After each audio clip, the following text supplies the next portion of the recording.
नमस्कार, मेरा नाम ऋचा अनिरुद्ध है और आमतौर पर आप देखते हैं मुझे दूसरे लोगों का इंटरव्यू करते हुए।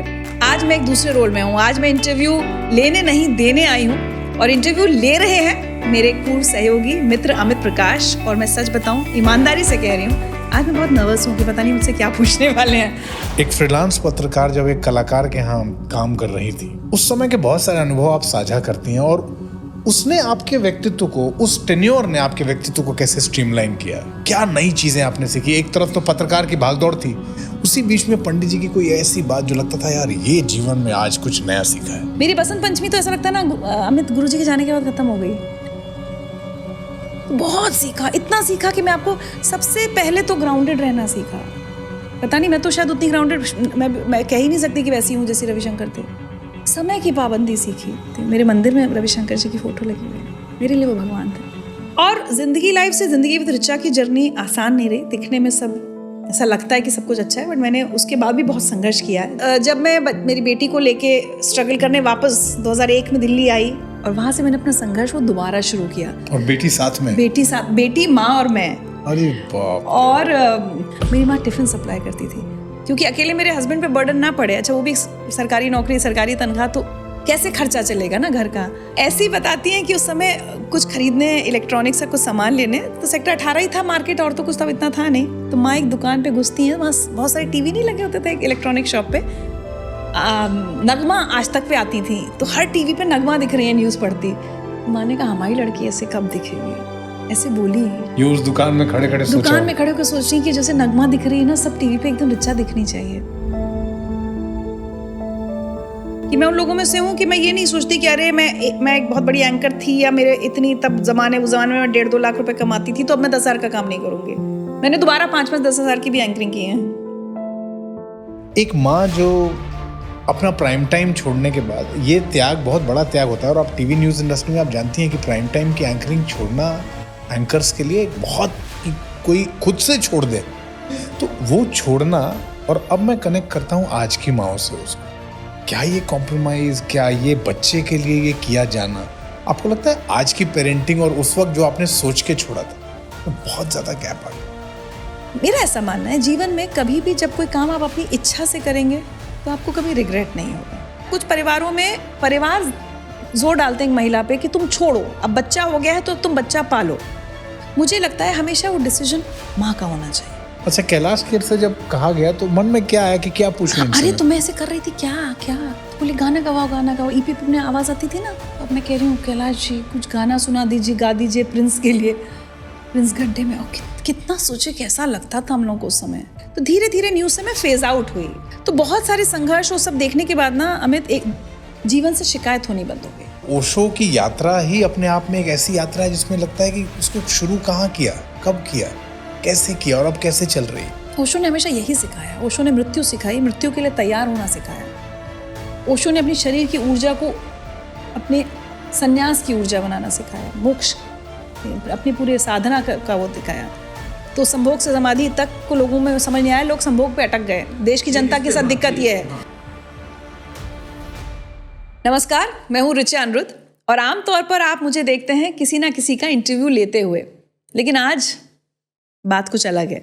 आज मैं इंटरव्यू लेने नहीं देने आई हूँ, या यूँ कहूँ कि इंटरव्यू है ही नहीं है, ये एक सामान्य सी बातचीत है। लेकिन उम्मीद है कि इस बातचीत में आप शामिल भी होंगे और आपको मज़ा भी आएगा, क्योंकि मेरे साथ बातचीत करने के लिए जुड़ रहे हैं मेरे एक एक्स कॉलीग और दोस्त अमित प्रकाश। तो अमित, किसका स्वागत करना है? मुझे वही लग रहा था कि मैं आपका स्वागत करूं, और आपने तो ऑलरेडी स्वागत कर दिया। लेकिन मैं यहाँ सिर्फ लोगों को ये कहना चाहता हूँ कि इसको इंटरव्यू मत मानिएगा। ये एक ऐसी बातचीत है जिसमें उतार चढ़ाव हैं, जिसमें जीवन है, जिसमें मेरे बहुत सारे ऐसे व्यक्तिगत और निजी अनुभव हैं। ऋचा जी ने जिस समय में एक ऐसे दौर से गुजर रहा था जिस समय मुझे लग रहा था कि इस वक्त मैं किससे बात करूं, उस वक्त ऋचा जी थी। क्या बातें थीं, क्या कुछ ऐसे चलता चला गया और बहुत सारी ऐसी बातें हुई। तो हमने तय किया कि एक बार मिल के बतिया लेते हैं, जो रिकॉर्ड होगा वो लोग सुन लेंगे। तो सबसे पहले तो स्वागत एक बार और से। और कहाँ से शुरू करूं, मैं वही सोच रहा हूँ। पहले एक पत्रकार का करियर कहाँ से शुरू हुआ? मतलब आपके जीवन में तो इतनी सारी चीज़ें अब तक हो गई हैं, आप ही शुरू कीजिए कुछ कि कहाँ से आप बात करना चाहती हैं। अच्छा, थोड़ा सा करियर का बता देती हूँ। सबसे इंटरेस्टिंग है कि कभी सोचा नहीं था कि पत्रकार बनना है और या टीवी पर आना है, क्योंकि जब हम लोग बड़े हो रहे थे तब तो टीवी था भी नहीं काफ़ी सालों तक। 84 में पहली बार जब झांसी में टीवी आया था, तो उसके बाद से भी कभी ऐसा थॉट नहीं था। मेरी पहली नौकरी इनफैक्ट वो तब उस ज़माने में याद है एप्टेक और NIIT होते थे, अब तो मुझे मालूम भी नहीं कि वो होते हैं नहीं, कंप्यूटर इंस्टीट्यूट कोर्सेज। तो वहाँ मैंने कंप्यूटर कोर्स पढ़ने के लिए भी इनरोल किया था, क्योंकि ग्रेजुएशन के साथ साथ मुझे लगा कुछ एक चीज़ और कर लें। और फिर वहाँ पे मुझे कुछ स्टूडेंट काउंसलर जो होते हैं, जो एक रिसेप्शन में बैठ के बेसिकली बताते हैं आपको कि आपके बच्चे को ये कोर्स करना चाहिए, मुझे उसकी नौकरी मिली। तो साथ साथ मैं वो करने लगी और तब मैं सिर्फ 18 साल की थी। हाँ। अच्छा। तो मतलब मैं अमित 18 साल की उम्र से नौकरी कर रही हूँ। तो तब वो किया था, तब पता है 3,000 रुपये, तब अच्छी सैलरी थी हालांकि।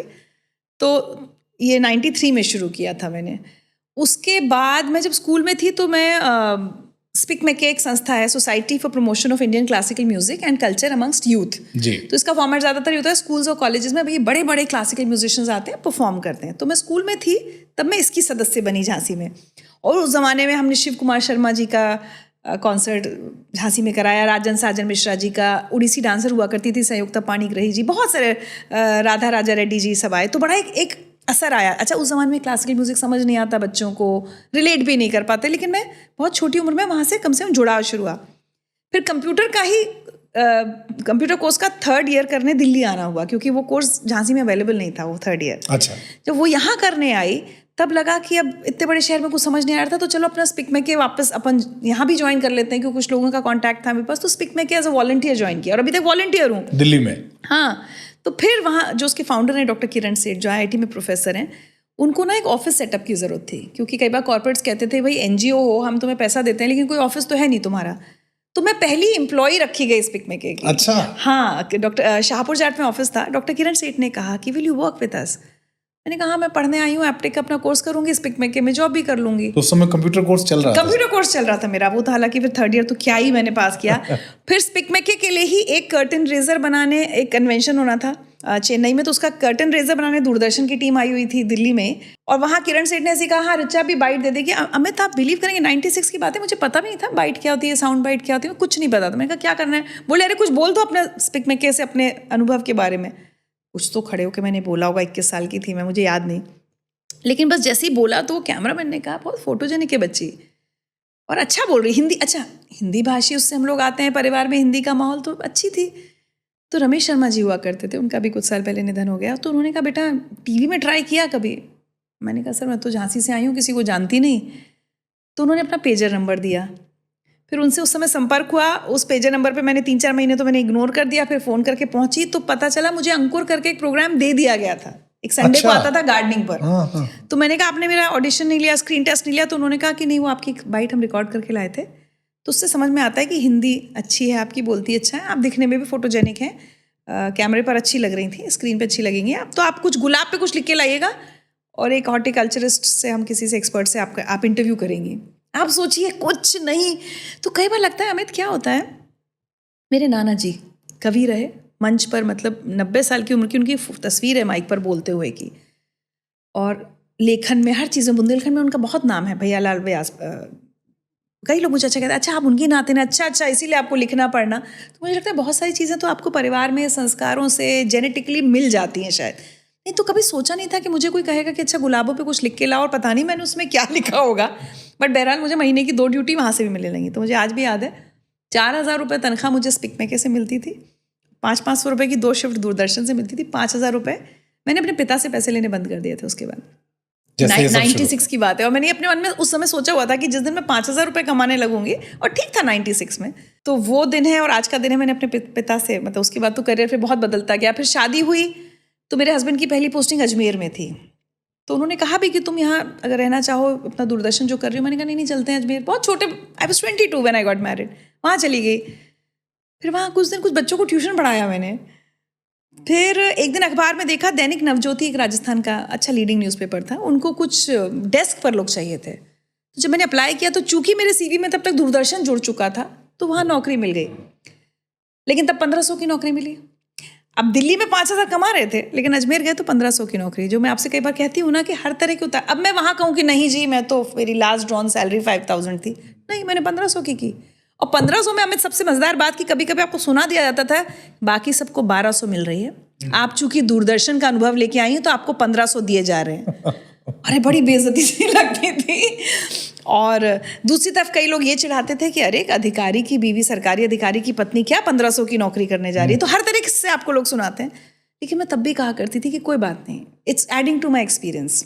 और मेरा ऐसा मानना है अमित, आप कुछ भी करते हो आपके अनुभव में जुड़ता है। बैंक बैलेंस में जुड़ता हो या नहीं जुड़ता हो, अनुभव में जुड़ता है। वो 2 साल मैंने क्या किया आपको पता, 98 से 2000 की बात है। स्ट्रिंगर्स उस ज़माने में ना पोस्ट कार्ड पे, अंतर्देशीय पे खबर भेज देते थे कि गंगानगर में, और कई बार तो गांव से कि यहाँ ये घटना हो गई किसी। एक तो पहले उनकी हैंड राइटिंग समझना, फिर राजस्थानी में बहुत बेचारे लोकल स्ट्रिंगर होते तो क्या भेजते थे कुछ समझ नहीं आता थे। वो इतना मुझे रोज पोस्ट कार्ड पकड़ाए जाते थे और उसमें से खबरें निकाल के खबरें छांट। फिर एक मेरी सीनियर थी, वो भी वो जल्दी कर देती थी कि अच्छा ये देख लो ये देख लो देख लो।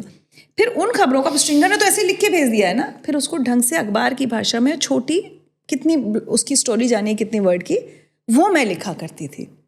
तो कुछ सीखा ना, ये आता थोड़ी था, ये सीखा। फिर वहाँ से फिर मेरी बेटी हुई, लेकिन उसके बाद घर में और दोस्तों में सब में एक ये बेचैनी थी कि ये क्या कर रही है, ये तो ऐसे, ये तो होम मेकर हो गई है, नहीं इसको तो कुछ करना चाहिए। तो फिर एक बहुत बड़ा लाइफ का डिसीजन उस समय लिया, और जो कि मुझे लगता है मैंने नहीं लिया, मेरे हस्बैंड और मेरी माँ ने लिया कि नहीं दोबारा दिल्ली जाएंगे। और अच्छा। बिटिया तब 8-9 महीने की थी, नवंबर में हुई थी, जुलाई में, हाँ। और तब तक मेरे हस्बैंड की पोस्टिंग कानपुर हो चुकी थी। कानपुर से मुझे दिल्ली शिफ्ट किया गया। अमित आप यकीन कर सकते हैं, 1 गद्दा, 1 सिलेंडर, मुझे अभी भी याद है क्योंकि मेरे हस्बैंड गाड़ी से छोड़ने आए थे, तो गाड़ी की डिक्की में जितना थोड़ा बहुत सामान गृहस्थी का था, और यहाँ मेरे एक भाई ने श्रीनिवासपुरी में किराए का घर देखा हुआ था, वहाँ हम लोग, और छोटी सी बच्ची, और वहाँ से मैंने अपना संघर्ष वो दोबारा शुरू किया। और बेटी साथ में? बेटी, माँ और मैं। अरे बाप। और चूंकि दूरदर्शन में वो तब रमेश जी जानते थे, तो रमेश जी ने, लेकिन भाई वो तो 500 रुपये का, तो 1000 रुपये से तो आपका घर नहीं चलता ना। फिर वहाँ पर किसी को ये पता था कि मैं स्पिक में कैसे चूंकि जुड़ी हूँ, तो थोड़ी सी वो सेंसिबिलिटीज जो होती है ना जी, कि एक शास्त्रीय संगीतकार या कलाकार के साथ आपको कैसे तमीज़ से पेश आना है, वो था मुझ में। तो एक कामायनी दीदी हैं, उन्हें ये पता था कि पंडित रविशंकर के ऑफिस में जो लड़की है उसकी शादी हो रही है, तो वो छोड़ के जा रही है, जो सितार वादक पंडित रवि। तो उन्होंने हम दोनों को कनेक्ट किया। मुझसे बोली तुम उनके यहाँ काम करोगी? तो मैंने कहा दीदी मैं तो लेकिन मीडिया में काम करने आई हूँ।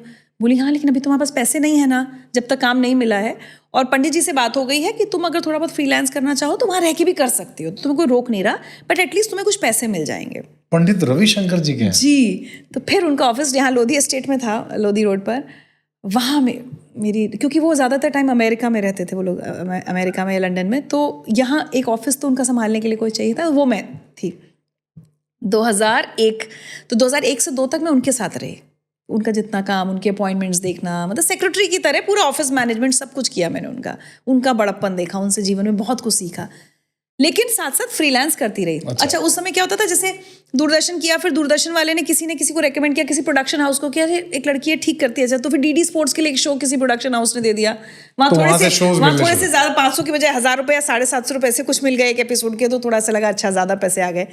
फिर ETV उर्दू पे एक शो मिला मुझे, क्या नाम था उसका, यूथ क्या कुछ तो नाम था, युवाओं के लिए था, करियर बेस्ड शो था, तरंग शो के शायद नाम था, वो किए, उसके 13 एपिसोड किए, और उसकी भी बड़ी इंटरेस्टिंग कहानी है। तो शो लॉन्च हुआ मुझसे, तब उन्हें लगा होगा कि चलो ठीक है नई लड़की को पकड़ा देते हैं शो, लेकिन वो शो इतना अच्छा हो गया, इतना चल गया, लेकिन जब वो 13 एपिसोड का जब रिवाइव हुआ, तो उन्होंने उस समय मिस इंडिया थी मनप्रीत बरार, आपको अगर नाम याद हो, वो उनको दे दिया। मैं बहुत रोई उस दिन अमित, मैंने अपनी लाइफ में ना ये वाली चीज़ें बहुत, तो मैं बहुत रोई। मैंने रोते रोते अपने हस्बैंड को कानपुर फ़ोन किया था, वो STDPC में जाके फ़ोन करते थे, तो मैंने कहा मैंने तो अच्छा ही किया होगा ना, तभी तो उसका 2nd सीज़न आ रहा है, लेकिन वो तो मनप्रीत बरार को दे दिया। तो अनिरुद्ध ने उसमें एक बहुत अच्छी बात कही कि तुम ये सोचो कि एक नया शो, तुम एक नोबडी, लेकिन तुम उसको इस स्तर तक लाई कि अब चैनल उसको और बड़ी एंकर को दे रहा है। उस शो का स्तर ना बढ़ा होता तो तुम्ही को मिलता, तो तुम इस बात में खुश हो जाओ कि तुमने उस शो का स्तर बढ़ा दिया, एक मिस इंडिया के लेवल तक ले आई। वो ठीक है अच्छी बात, लेकिन स्ट्रगल के टाइम पे बड़ा दुख होता है, पैसे चले जाते हैं। तो वो शो किया, फिर होते होते कोई DD स्पोर्ट्स में थे, फिर उन्हें पता था कि जी न्यूज़ में इंटरव्यू हो रहे हैं, ऐसे होता है ना, कोई आपकी मदद करने कहीं ना कहीं से ऊपर वाला भेज देता है, तो उन्होंने कहा जी न्यूज़ में अप्लाई कर दो, वहाँ इंटरव्यूज़ होने वाले हैं। वहाँ अप्लाई किया तो इंटरव्यू का कॉल आ गया। मुझे आज भी याद है अमित, उस दिन क्या हुआ, मैं पंडित रविशंकर के यहाँ ऑफिस में बैठी थी, फ़ोन आया कि आप आइए अभी शाम को, ऐसे बहुत कम टाइम का नोटिस दिया गया है। मेरी माँ ना फटाफट एक शर्ट धोना, उसको प्रेस करना जल्दी कि अरे इंटरव्यू के लिए जाना है। 1-2 शर्ट्स होती थी ऐसी जिसमें इंटरव्यू देने जा सकते हैं। तो ये सारा माँ ने मेरी बहुत अच्छा, जब हम लोग 1 साल दिल्ली रहे, और ये जो मैं आपको फ्रीलांसिंग का टाइम बता रही हूँ, उस समय मेरी माँ ट्यूशन पढ़ाती थी। मेरी माँ आसपास, जब उसमें याद है वो कॉल सेंटर्स का बड़ा बूम आया था, तो कॉल सेंटर वाले बच्चे कोई लखनऊ से आए हैं, कानपुर से, मेरी माँ टिफ़िन सप्लाई करती थी, क्योंकि अकेले मेरे हस्बैंड पे बर्डन ना पड़े। अच्छा वो भी सरकारी नौकरी, सरकारी तनख्वाह, तो कैसे खर्चा चलेगा ना घर का। ये सब रहा ये ना? सब हुआ अच्छा वो 1 साल हम जब रहे हैं, तो नोएडा में हम, शायद इससे छोटा कमरा रहा होगा, इससे छोटी स्पेस में 2 कमरे छोटे छोटे छोटे, और एक बिल्कुल छोटी सी एक पट्टी जैसी छोटा सा किचन, जिसमें मेरी माँ ये सब करती थी, टिफ़िन सप्लाई करना। और हाँ, वो बहुत संघर्ष वाला टाइम था। तो और जब हम ये सब चीज़ें सोचते हैं, अब माँ पे थोड़ी बात, मतलब एक माँ एक बेटी को कहाँ देखती है, कहाँ सोचती है, क्या सपने हैं, और उस सपने में वो छोटी सी जगह पे ना कितने बड़े बड़े सपने होते हैं कि यहाँ से ये करूँगी तो बर्डन नहीं पड़ेगा। मैं माँ के तो मैनिफेस्टेशंस आपको बताऊँ तो आप हिल जाएंगे। हम लोग सेक्टर फिर वो श्रीनिवासपुरी के घर बहुत ही ख़राब था, तो 1 ही महीने रहे, फिर नोएडा आ गए। फिर किसी ने कहा चैनल सब नोएडा में है, तो नोएडा यहाँ आ गए। तो हम जहाँ रहते थे ना, उसी सेक्टर में एक बंगला राघव बहल जी का था। अच्छा। अब आप सोचिए, क्योंकि आपने काम किया इसलिए आप समझ पाएंगे। तो मेरी माँ वहाँ से निकलती थी, कहती थी कोई तो ये बड़ा आदमी है जिसके घर के बाहर गार्ड वार्ड है, और राघव सर रोज़ उनको मॉर्निंग वॉक पे दिखते थे। फिर पता चल गया कि अच्छा राघव शायद CNBC उनका चैनल था। तो रोज़ हम आके कहती थी, हम रोज़ सोचते हैं कि इनको रोक के कह दें कि हमारी बेटी को नौकरी दे दो। अच्छा। हाँ, इनके रोज़ मन में लालच आए कि मॉर्निंग वॉक तो कर ही रहे हैं, तो हम जाके इनसे कह देते हैं हमारी बेटी है और आप उसको नौकरी दे दो। तो मैंने कहा माँ खबरदार जो आपने कभी ये काम किया, मुझे बहुत बेइज्जती लगेगी अगर आप ये करोगी। होता है ना बच्चे माँ को डांट। मैंने कहा क्या है, क्या बकवास सोच रहे हैं, ऐसे नहीं करना है, अपने आप मिलेगी ना, धीरे धीरे हो जाएगा सब। 2000 कौन सा साल था अमित? 2006 जब राघव बहल के साथ हमने काम किया, मतलब नेटवर्क 18 हुआ। मैंने कहा देखो मेरी माँ कब मैनिफेस्ट करती थी कि राघव बहल से कहे मेरी बेटी को नौकरी दे दो। फाइनली राघव बहल वो चैनल खरीद लेते हैं जिसमें उनकी बेटी काम कर रही होती है। ऐसी बताती हैं कि उस समय कुछ खरीदने, इलेक्ट्रॉनिक्स का कुछ सामान लेने, तो सेक्टर 18 ही था मार्केट, और तो कुछ तब इतना था नहीं। तो माँ एक दुकान पे घुसती हैं, वहाँ बहुत सारे टीवी नहीं लगे होते थे इलेक्ट्रॉनिक शॉप पे। नगमा आज तक पे आती थी, तो हर टीवी पे नगमा दिख रही है, न्यूज़ पढ़ती। तो माँ ने कहा हमारी लड़की ऐसे कब दिखेगी, ऐसे बोली। ये उस दुकान में खड़े खड़े दुकान में खड़े होकर सोच रही कि जैसे नगमा दिख रही है ना, सब टीवी पे एकदम रिचा दिखनी चाहिए। और जब हम न्यूज़ पढ़ते थे तो फिर दिखे ही होंगे इलेक्ट्रॉनिक्स की दुकान पे, टीवी पे। नहीं अमित, ये है माँ की मैनिफेस्टेशन। ये माँ की मैनिफेस्टेशन की ताकत। और हर माँ जो बच्चे के लिए ऐसा सोचती है, सोचिए माँ क्या होती है। और ये बहुत बचपन से थी, क्योंकि हम लोग देखिए बुंदेलखंड के बहुत साधारण परिवार से, कि भाई लड़की की शादी होनी है, खाना वाना बनाना सिखाओ। वो तब कहती थी कि खाना बनाना हम नहीं सिखाएंगे उसको अलग से, मतलब वो जितना आता है वो सबको आता है, वो लड़कों को भी आना चाहिए। मेरी माँ उस ज़माने में, और जबकि दतिया जैसे छोटे से MP के टाउन की हैं, उनका बहुत था कि वो बहुत कुछ नहीं कर पाई उनकी जल्दी शादी होने की वजह से। वो आज भी कहते हैं कि अगर हमें तब पढ़ने का मौका दिया जाता, हम शायद उस समय UPSC कुछ करते, या MP स्टेट सर्विस तो हम कर ही लेते क्लियर। होशियार थी पढ़ने में। 18 साल की उम्र में शादी हो गई, तो उन्हें लगता था नहीं मेरी बेटी कुछ करे। तो जैसे कई बार लोग कहते हैं ना अपने सपने बच्चे, मैं कहती हूँ थोपो मत, वो गलत है कि आपके बच्चे, लेकिन मुझे लगता है कि सपना तो कोई भी माता पिता अगर उनका रह गया था, अगर उस महिला का, और बहुत हमारे देश में सदियों माओं के सपने तो मरे हैं ना, तो अगर उन्होंने देखा तो वो ना, एक बार मुझे याद है मेरी नानी कहती है तो उसको खाना बनाना नहीं सिखा रही हो, सास बड़ी होगी तो सास घर से निकाल देगी, ऐसे कुछ किसी तो बोली ये कुछ और बहुत बड़ा काम करेगी। अब 80s के दशक में मेरी माँ के मन में बात कैसे आई कि कुछ बड़ा करेगी। और मैं ये नहीं कह रही आज मैंने बहुत बड़ा कर लिया, लेकिन मैं जहाँ से आई हूँ अमित, मैं उस हिसाब से तो मैंने बड़ा किया है। जहाँ मेरी परवरिश हुई है, जिस परिवार से मैं आई हूँ, जहाँ मेरे पिता भी जब बहुत गरीब थे ना, तो अपने कागज़ में बचपन में लिखते थे डॉक्टर हरीश बादल। वो भी बताते हैं अपना मैनिफेस्टेशन, कहते मैं सोचता, बोले मैंने कागज़ पे लिखना शुरू कर दिया था डॉक्टर हरीश बादल, वो भी डॉक्टर बने फिर। तो बहुत ख़राब पारिवारिक स्थिति से कुछ हमारे फिर पापा ताऊ लोगों ने पढ़ाई लिखाई करके कुछ किया, फिर हम लोगों ने उसको थोड़ा और आगे, तो हर परिवार ऐसे ही आगे बढ़ता है ना। अब हमारे बच्चे और आगे बढ़ाएंगे, लेकिन वो माँ का मैनिफेस्टेशन, और माँ ने साथ दिया। ऐसा नहीं कि सिर्फ सपने देखे हमें, आप सिर्फ सपने देखेंगे तो कुछ नहीं होगा। जिस समय मैंने ये कहा कि मैं भाई स्ट्रगल कैसे करूँ, मैं अपनी बेटी को क्रैच में नहीं पाल सकती, मैं ऐसे नहीं पढ़ पाऊंगी न्यूज़ की मेरी बेटी क्रैच में है, तो मेरी माँ ने कहा हम पालेंगे ना तुम्हारी बेटी को, तुम करो। इसलिए वो इधर आई। फैमिली बहुत, बाकी एक्सटेंडेड फैमिली बहुत अपोजिशन में थी, बहुत तरह की बातें की गई कि अरे देखो कितनी एम्बिशियस लड़की है, पति को छोड़ के चली गई, जिस तरह की बातें हमारे समाज में होती हैं, उन सब बातों को दरकिनार करके अपनी लड़की के लिए खड़े रहना माँ को भी सुनना पड़ा कि कैसी माँ है, उसकी बेटी, पति कहीं रह रहा है, दामाद कहीं है, बेटी कहीं है, क्यों सपोर्ट कर रही है ऐसे गलत काम। इतनी बातें सुन के एक माँ के लिए अपने बच्चे के साथ खड़ा होना आसान नहीं होता। बट उस समय खड़ी हुई है, वो एकदम बॉन्ड मुझे दिखता है, मतलब नानी का, माँ का, और वो आप तीनों को जब मैं देखता हूँ तो वो बॉन्ड में, तो आप जो इस वक्त बता रही हैं ना, मैं उसको अब इस वक्त विजुलाइज कर रहा हूँ कि एक छोटी सी बच्ची एक कमरे में अपनी माँ और अपनी नानी के साथ एक साथ रही हो। अच्छा, आप इशिता बेटी की तरफ से कह रहे हैं। तो मैं तो वो कनेक्शन में फील कर पाता हूँ अभी जब आप तीनों को एक साथ देखता हूँ। अरे बड़ी प्यारी बात है, आपने कह दी तो मुझे याद आ गया। छोटी थी इशिता, हमारी बिटिया आयशा, तो बचपन को जब कृष्णा की कहानी सुनते हैं तो मुझसे कहती है, आप मेरी देव की माँ हो और माँ यशोदा मैया हैं। अरे बाप रे, ये आपने कितनी उम्र जन्म की दिया थी? है। जब बिल्कुल बच्चे 4-5 कब कहानियां पढ़नी शुरू करते हैं, अमरचित कथा पढ़ी होगी उसने कृष्ण की, और उसको लगता था कि हर घर में 2 माएँ होनी चाहिए। तो एक जो थोड़े जीन्स टी शर्ट टाइप पहनती है, जीन्स ऐसे जैसे मुझे देखती थी, और मैं बहुत छोटी 27-28 साल की थी। तो एक दिन अपनी सहेली के घर गई तो उसने कहा ये मेरी मम्मी है। तो उन्होंने कहा अच्छी तुम्हारी मम्मी है, तो माँ कहाँ है? उसको लगा हर घर में एक मम्मी और एक माँ होती होगी। अच्छा। तो बच्ची को समझ नहीं आया कि इसको लगता था नहीं। तो मेरी बेटी को तो बहुत ही अद्भुत मिला है, उसको तो 2 माँओं ने पाला है ना। और मेरी माँ बहुत अच्छी बात कहती थी देखो जब तक इसकी ज़रूरत सिर्फ ये है कि उसको अच्छे समय पे खाना मिल जाए, सब कुछ हो जाए, बोले हम संभाल रहे हैं, लेकिन जब ये टीनेज में आने लगेगी तब इसको तुम्हारी ज़रूरत होगी, तब तुम अपने करियर से थोड़ा बैक सीट लेना, जो भी करना तब इसके लिए समय निकालना। और अमित, मैंने वो किया, आपने वो दौर देखा है।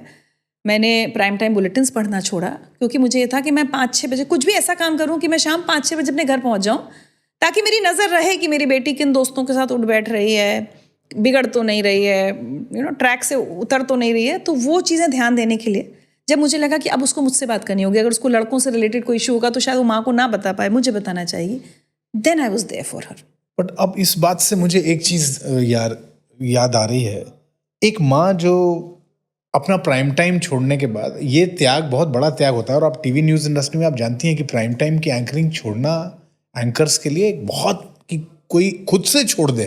एक तो कहा जाता है कि तो 2 बार छोड़ा, लेकिन उस समय एक तो जिंदगी लाइफ भी आ गया था। तो वो छोड़ना, और अब मैं कनेक्ट करता हूँ आज की माओ से उसको, क्या ये कॉम्प्रोमाइज, क्या ये बच्चे के लिए ये किया जाना, आपको लगता है आज की पेरेंटिंग और उस वक्त जो आपने सोच के छोड़ा था वो बहुत ज्यादा गैप आ गया? मेरा ये मानना है कि किसी भी दौर में, जैसे मेरी माँ की ज़बरदस्ती शादी हुई होगी उस समय, तो मन में वो रह गया ना, एक मलाल रह गया कि अरे हम ही कर लेते। आज भी मैं कभी जब उनका वो देखती हूँ, today she is living with cancer Amit, लेकिन अगर उनके मुंह से निकलता है ना तो मुझे बड़ा अफसोस होता है। मुझे ऐसा लगता है काश समय का पहिया पीछे घूम पाता, मेरी माँ एडमिनिस्ट्रेटिव सर्विसेज क्लियर कर पाती। मेरा ऐसा मानना है जीवन में कभी भी जब कोई काम आप अपनी इच्छा से करेंगे तो आपको कभी रिग्रेट नहीं होगा। और वही काम मैं आपसे ज़बरदस्ती कराऊं, जब क्या होता है कुछ परिवारों में परिवार जोर डालते हैं महिला पे कि तुम छोड़ो, अब बच्चा हो गया है तो तुम बच्चा पालो। मुझे लगता है हमेशा वो डिसीजन माँ का होना चाहिए, और माँ जो डिसीजन ले, अगर वो कहती है मैं नौकरी छोड़ दूंगी तो ऑब्वियसली फाइनेंशियल कंडीशन थोड़ी तो डगमगाएगी, तो परिवार को साथ खड़ा होना चाहिए कि ठीक है तुम्हें बच्चा पालना है।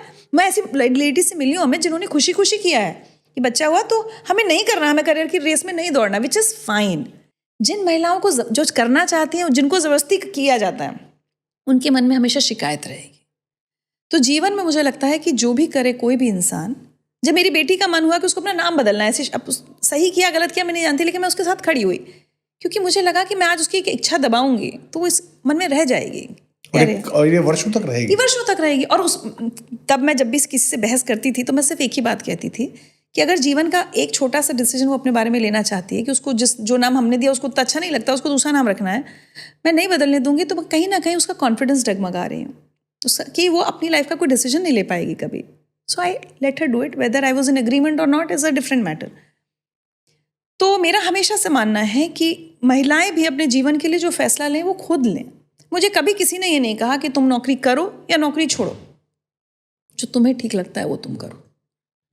एक फ्रीलांस पत्रकार जब एक कलाकार के यहाँ काम कर रही थी, पंडित जी के यहाँ, उस समय के बहुत सारे अनुभव आप साझा करती हैं, और उसने आपके व्यक्तित्व को, उस टेन्योर ने आपके व्यक्तित्व को कैसे स्ट्रीमलाइन किया, क्या नई चीजें आपने सीखी? एक तरफ तो पत्रकार की भागदौड़ थी, उसी बीच में पंडित जी की कोई ऐसी बात जो लगता था यार ये जीवन में आज कुछ नया सीखा है। मैं आपको एक बात बताती हूँ, अब मुझे एग्जैक्ट पूरा याद नहीं कि कौन व्यक्ति थे, लेकिन किसी ने एक बार मुझसे कहा था, क्योंकि मुझे, जैसे आप जानते हैं हम लोग सेम टाइम चैनल में थे, लोगों को लगता था ना हाँ थोड़ी सेंसिटिव एंकर है, कोई दुख भरी खबर आएगी तो एक बार तो मैं रो दी थी किसी खबर पे, तो मुझे डांट भी पड़ी थी कि एंकर रोते नहीं हैं, ऐसे थोड़ी स्क्रीन पे तुम्हें आंसू नहीं दिखना चाहिए। लेकिन फिर किसी ने मुझे एक बार ये भी कहा था कि आपकी जो संवेदनशीलता दिखती है, या जिसकी वजह से मुझे बाद में ज़िंदगी लाइव मिला या आज तक काम मेरा चल रहा है, उसमें कहीं ना कहीं संगीत, शास्त्रीय संगीत का बहुत बड़ा योगदान है। और मैं मानती हूँ ये बात।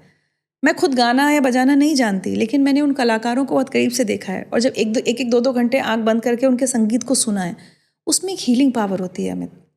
मैं अभी एक संदीप माहेश्वरी के पॉडकास्ट में जब गई थी, तो वहाँ सब यंगस्टर्स ऑडियंस में बैठे थे। मैंने एक बात कही उनसे, मैंने कहा तकलीफ ये है कि आज की पीढ़ी रॉक और सब के पीछे पागल तो हुई पड़ी है, उन्हें अपने आर्टिस्ट नहीं पता, उन्हें अपने आर्टिस्ट की ताकत नहीं पता, अपने संगीत की ताकत नहीं पता। तो मैंने उनसे कहा आप दिन भर जो सुनना है सुनो, सोने से पहले 5 मिनट, घड़ी से 5 मिनट हरिप्रसाद चौरसिया की बांसुरी लगा लो, रविशंकर का सितार लगा लो, बिस्मिल्लाह खान साहब की शहनाई लगा लो, सुनो। तो हमारा क्या है, हमें स्कूल में चूंकि वो एक मिल गया था ना, समझ तो हमें भी नहीं आता था, और ऐसा थोड़ी कि हमें शुरू होते अच्छा लगता था, लेकिन वो देखा। दूसरी चीज़ अमित, साधना देखी, तपस्या देखी, कि जब पंडित रविशंकर बताते थे कि बेटा एक वक्त था जब 16-16 घंटे 20-20 घंटे हम रियाज किया करते थे, तब आपको मतलब हमें तो लगता ना आए स्टेज पे बजा दिया, अरे उस बजाने के पीछे कितनी मेहनत है, या गाने के पीछे। अभी साजन मिश्रा जी से मिली, उन्होंने कहा 16-16 घंटे रियाज करते थे बनारस में, जब बच्चे थे, जवान हुए, पढ़ाई के साथ साथ उन्होंने पूरा अपना शेड्यूल बताया कि सुबह उठ के सबसे पहले पिताजी 2 घंटे रियाज कराते थे। तो वो जीवन में समझ में आया कि रियाज वो किसी चीज़ की, वो तपस्या है संगीत। तीसरी चीज़ इंटरेस्टिंग बताती हूँ आपको, मुझे आजकल ना कई बार कोई भी, चाहे वो न्यूज़ की दुनिया का हो या कोई पैसे वाला बिजनेसमैन हो, या अड़ोस पड़ोस में हम देखते हैं किसी के पास थोड़ा पैसा आ गया या पावर आ गया, या कोई ब्यूरोक्रेट से आप मिले और थोड़ा सा भी बॉडी लैंग्वेज में वो एटीट्यूड दिखता है ना, मैं ऊपर तो नहीं लेकिन मैं अंदर ही अंदर हंसती हूँ अमित। मैं पंडित रविशंकर से मिली हूँ, मैं अमिताभ बच्चन जी से कई बार बहुत अच्छे से उनसे इंटरेक्शन हुआ, या फ़ोन पर मैसेज पे, और मुझे लगता है ये व्यक्ति किस बात का घमंड दिखा रहा है। हम बहुत अधजल गगरी वाली हालत में आ गए, हम में से ज्यादातर लोग नया नया पैसा रिलेट करते हैं कि अमिताभ बच्चन से मिले थे तो कैसा लगा था। और गुरुजी, आप गुरुजी सोचिए ना, आप मतलब आप ना किसी से नहीं, तो आजकल क्या हो गया, हम अपने प्रोफेशन में न्यूज़ वाले बैठे तो बस न्यूज़ की बातें करेंगे। पंडित रविशंकर के साथ मैं कितने साल, काम सिर्फ 1 साल किया, लेकिन मैं 2012 में उनकी डेथ हुई और आज तक परिवार से जुड़ी हुई हूँ। 2012 में जब उनका अस्थि विसर्जन के लिए परिवार बनारस गया था, अस्थियाँ आई थी, और चूँकि वो भारत रत्न थे तो पूरा मैंने वो देखा था कि मिनिस्ट्री से अस्थियाँ रिसीव करने के लिए पूरा प्रोटोकॉल उनका किया गया था, और हम लोग बनारस गए थे। तो मिसेस रविशंकर, अनुष्का और उनका हस्बैंड, नोरा जोन्स जो उनकी अमेरिकन बेटी थी, उनका हस्बैंड, और उसके अलावा सिर्फ 2 लोग और थे बाहर से, उसमें एक मैं थी और एक सिमरन है, वो भी उनके परिवार से वैसे ही जुड़ी है जैसे मैं जुड़ी हूँ। मैं वैसी थी उनके परिवार के लिए। लेकिन इतने साल में, मतलब 2002 में मेरी जी में नौकरी लगी और 2012 में गुरुजी ने शरीर त्यागा, 10 साल मैं उनके साथ थी ना। क्योंकि जब जी ज्वाइन कर रही थी तो उन्होंने कहा था, बेटा you will always be a part of us. मैंने कहा गुरुजी ये वादा तो मैं निभाऊंगी, और मैंने वो निभाया, आज तक निभा रही हूँ। आज भी अगर कुछ 7 अप्रैल गुरुजी का बर्थडे होता है, 12 दिसंबर उन्होंने जब शरीर त्यागा, गुरु पूर्णिमा, मैं आपको अगर दिल्ली में हूँ तो रविशंकर सेंटर पे मिलूंगी आपको, मैं जाती हूँ। और ये सालों से ये नियम मैंने नहीं तोड़ा है। गुरुजी हूँ, सरस्वती पूजा, बसंत पंचमी, मेरी बसंत पंचमी तो ऐसा लगता है ना अमित, गुरुजी के जाने के बाद खत्म हो गई। मैं अगर आप फेसबुक देखो तो मैं हर साल लिखती हूँ बसंत पंचमी तो गुरुजी के साथ थी, क्योंकि बंगाली परिवार था तो खुद सरस्वती पूजा बड़े अच्छे से होती थी, सब कलाकार आते थे सब। अब कोई नहीं आता, लेकिन मैं जाती हूँ। अगर मैं हूँ तो मैं सेंटर पे एक दिया रखने ज़रूर जाती हूँ गुरुजी की मूर्ति के पास। तो बहुत सीखा, इतना सीखा कि मैं आपको सबसे पहले तो ग्राउंडेड रहना सीखा। पता नहीं, मैं तो शायद उतनी ग्राउंडेड मैं कह ही नहीं सकती कि वैसी हूँ जैसे रविशंकर थे। समय की पाबंदी सीखी। एक बार मिसेस रविशंकर बता रही थी कि कहीं प्रोग्राम में लेट हुए तो गुरुजी छोड़ के चले गए उनको, कि मैं लेट नहीं हो सकता। तो मेरा भी ये रहता है उसूल कि कहीं लेट नहीं पहुंचना। ये बच्चन साहब से भी सीखा, ये गुरुजी से भी सीखा। एक किस्सा जो मैंने कपिल शर्मा जी के शो पे भी सुनाया था कि हम लोग किसी प्रोग्राम में गए, स्टेज पे कोई आर्टिस्ट गा रहा था, गुरुजी का सम्मान हो चुका था, तो मैंने धीरे से कहा गुरुजी चलें कि आपका तो हो गया, क्योंकि वो आर्टिस्ट, मतलब मैं ऐसा लग रहा था कि बड़ा ऐसे ही गा रहे हैं। बेटा कलाकार मंच पर है, उठ के नहीं जाते। अब आप देखिए अमित, दिल्ली में आप कभी किसी कॉन्सर्ट में गए हैं? कभी कोई आ रहा है, किसी का बच्चा रो रहा है, कोई बीच में चला आ रहा है, कोई चीफ गेस्ट अगर नेताजी हैं तो ज़रूर बीच में आएंगे और बीच में से उठ के जाएंगे। कहीं कोई चिप्स खोल रहा है। हमें संगीतकारों को सम्मान देना ही नहीं आता। और वो रविशंकर थे, वो अगर उठ के चले जाते तो कोई कुछ कहता भी नहीं। उन्होंने कलाकार का सम्मान किया, उन्होंने अपनी कला का सम्मान किया। उन्होंने, मैं उठ के नहीं जाऊँगा जब तक वो कलाकार मंच पे गा रहा है। वो चाहे जैसा गा रहा हो, आप समझ रहे हैं, उनके लिए मैटर नहीं करता वो। अच्छा वो कलाकार एक नोबडी था, कोई वो बड़ा आर्टिस्ट नहीं था, सोचिए उस कलाकार वो नहीं उठे। तो मैंने उस दिन कपिल शर्मा शो पे कहा कि आपका बड़प्पन इस बात में होता है कि अपने से छोटों को कितनी इज्जत देते हैं। गुरुजी की सबसे प्यारी बात है जो कि मिसेस रविशंकर ने एक बार मुझसे कही भी, बोले वो क्वीन एलिजाबेथ से भी वैसे ही बात करेंगे जो हमारे घर में जहाँ जो खाना बनाती थी एक लेडी, जो मेड होगी ना, मैं तो देखती थी, अच्छा बेटा आज सब्जी बड़ी प्यारी बड़ी अच्छी बनी है, वो उसको भी कॉम्प्लीमेंट देंगे। मैं खाना खा रही हूँ, अगर बड़ी डाइनिंग टेबल पे 7-8 लोग खा रहे हैं तो वो पूछेंगे रिचा ने ये खाया, रिचा ने दाल टेस्ट की, बहुत बड़ी, रिचा खाओ। अरे उनका क्या लेना देना रिचा से, ऑफिस की एक सेक्रेटरी है भाई, वो आपके साथ टेबल पे बैठी है, ये कितनी बड़ी बात है। ये भी इंसिडेंट मैंने एक दूसरे इंटरव्यू में पॉडकास्ट में शेयर किया कि कुछ लोग होते हैं ना, जैसे वो आग लगाने वाले भी होते हैं ना, तो किसी ने कहा कि अरे वो सेक्रेटरी टाइप ऑफिस मैनेजर है, वो आपके साथ बैठ के क्यों खाती है। तो गुरुजी से नहीं, आसपास के लोगों से। तो मुझे इनडायरेक्टली एक मैसेज आया कि तुम घर से अपना टिफिन लाया करो। तो बुरा तो लगता है, संघर्ष के दिनों में हर चीज़ टच भी लगती है, लेकिन ठीक है कोई नहीं, मैं अपना टिफिन ले जाने लगी। और मैं ऑफिस के बाहर एक जगह, और मुझे वो सीन पता नहीं क्यों आज भी याद है, एक दिन तो मैं ऐसे आंखों में आंसू भर गए थे कि मुझे ऐसे बाहर बैठ के खाना खाना पड़ रहा है। 2 या 3 दिन ही बीते होंगे, बहुत बहुत तो हद तो 4। मिसेस रविशंकर आई, बोली वो गुरुजी गुस्सा हो रहे हैं कि वो हमारे साथ खाना क्यों नहीं खा रही है। अब किसी की हिम्मत नहीं हुई होगी उनको बताने की कि हम लोगों ने, तो गुस्सा हो गए कि किसने कहा रिचा से टिफिन घर से लाने के लिए, जब हम इंडिया में हैं तो वो हमारे साथ खाएगी। सोचिए, मैं ऐसे ही नहीं उनकी पूजा करती हूँ। मेरे मंदिर में रविशंकर जी की फोटो लगी हुई है, ओशो की, रविशंकर की। मेरे लिए वो भगवान थे, हैं, रहेंगे। जब बिल्कुल आखिरी साल, हम लोग हमेशा कहते हैं 2012 में जब उनकी डेथ हुई ना, तो दिसंबर में हुई, तो फरवरी में जब वो जा रहे थे, फरवरी या मार्च में, तो कई लोगों को ये आभास हुआ कि शायद गुरुजी जानते थे वो इंडिया वापस नहीं आएंगे। क्योंकि मैं तो उन लोगों में से हूँ, मैं जिसने उनका हाथ पकड़ पकड़ के उनको स्टेज पे बिठाया है। उनके बाउंसर तो होते नहीं थे, मैं ही उनको कहीं गए, या शाम को कभी कभी टहलाती थी उनको छत पे, और वो पता है पूरे समय ऐसे। तो मैं सोचती थी क्या कर रहे हैं, मुझे बाद में समझ में आया म्यूजिक। जैसे ऐसे घूम रहे होते थे ना, ऐसे उनकी उंगलियां ऐसे ऐसे, मन में उनके सितार और संगीत चल रहा होता। लेकिन तो नॉर्मल था, हमेशा आते थे, फिर यूएस चले जाते थे। आखिरी बार पता नहीं क्या हुआ, उन्होंने चिन्नमा से कहा, मतलब अपनी वाइफ से, मेरे सामने, मैं वहीं खड़ी थी, बोले कितने साल हो गए ना इसको हमारे यहाँ नौकरी छोड़े, इसने हमारा साथ नहीं छोड़ा। तो मैंने एक बात कही, मैंने कहा गुरुजी कोई बेवकूफ़ होगा, मूर्ख होगा जो आपका साथ छोड़ देगा, मतलब जो मुझे आपसे मिल रहा है वो। तो हंसे और मेरे सर पे हाथ रखा, जो उन्होंने कभी नहीं किया था 10 साल में। उन्होंने मेरे सर पे हाथ रखा, बोले खुश रहो। और अमित, मुझे लगता है कि अब तो कुछ मुझे दुख हो ही नहीं सकता। और उसके बाद मैं उनसे कभी नहीं मिली। एक स्काइप कॉल हुआ लास्ट उनकी, तो आखिरी सामने मुलाकात, क्योंकि उसके बाद वो अमेरिका चले गए, और उसके लंदन चले गए, अमेरिका सॉरी। उसके बाद मैं उस साल शिवनिंग स्कॉलर थी, तो मैं लंदन में थी इनफैक्ट 3 महीने। तो मैं अनुष्का के घर गई थी उसके बच्चों से मिलने, अनुष्का लंदन में रहती थी। अच्छा क्या होता है ना अमित, जब आप किसी के बहुत करीब होते हो, बहुत सम्मान करते हो ना, तो आप उसको कभी कष्ट नहीं देना चाहते। मैंने इन 10 साल में कभी गुरुजी को अपने घर नहीं बुलाया। 2001 से लेके तो आप मान लीजिए 11 साल, मैंने कभी कहा ही नहीं उनसे, क्योंकि मुझे लगा वो सीढ़ी कैसे चढ़ेंगे, उनको कष्ट होगा। तो मैंने कभी नहीं कहा गुरुजी, जब क्योंकि मैं अगर कहती ना अमित, वो मेरे घर आते। जब वो चले गए शरीर छोड़ के, तब मैंने मिसेस रविशंकर को अपने घर एक बार बुलाया। तो इतना जब आप ख्याल रखते हो ना किसी का, तो अब ना मैं चिन्नमा से स्काइप कर रही थी और मेरे से कहा ही ना जाए, क्योंकि उस समय तक गुरुजी की तबीयत बिगड़ने लगी थी। पाइप एक उनका आखिरी वीडियो नहीं है कि पाइप लगा हुआ है ऑक्सीजन का और वो परफॉर्म कर रहे हैं स्टेज पे। तो मिसेस रविशंकर ने कहा, you want to talk to Guruji? मैंने कहा ये तो क्या मतलब आप दे रही, मुझे क्या पूछ भी क्यों रही हैं आप? गुरुजी आए, लैपटॉप दिया होगा चिन्नमा ने, पूरे समय कैसी हो, इशिता कैसी है, गा रही है ना बिटिया, अनिरुद्ध कैसा है, सब ठीक है, माँ कैसी? अरे मैं बोल रही हूँ गुरुजी सब ठीक है, आप शांत रहिए ना, आप बोलिए मत। तो गुरुजी आप ठीक रहिए, मैं ठीक हूँ। इशिता से कहना गाती रहेगी। That was my last conversation. This was November 2012 and December he left the body. तो मेरे लिए तो गुरुजी हैं आज भी। लोगों के लिए वो पंडित रविशंकर होंगे, मेरे लिए होंगे। देखिए मतलब कई बार ना आप चीज़ें रिलेट करने लगते हैं, और जाने के बाद किसी के नहीं आने का जो एक भाव होता है वो आपको कितना झकझोरता है।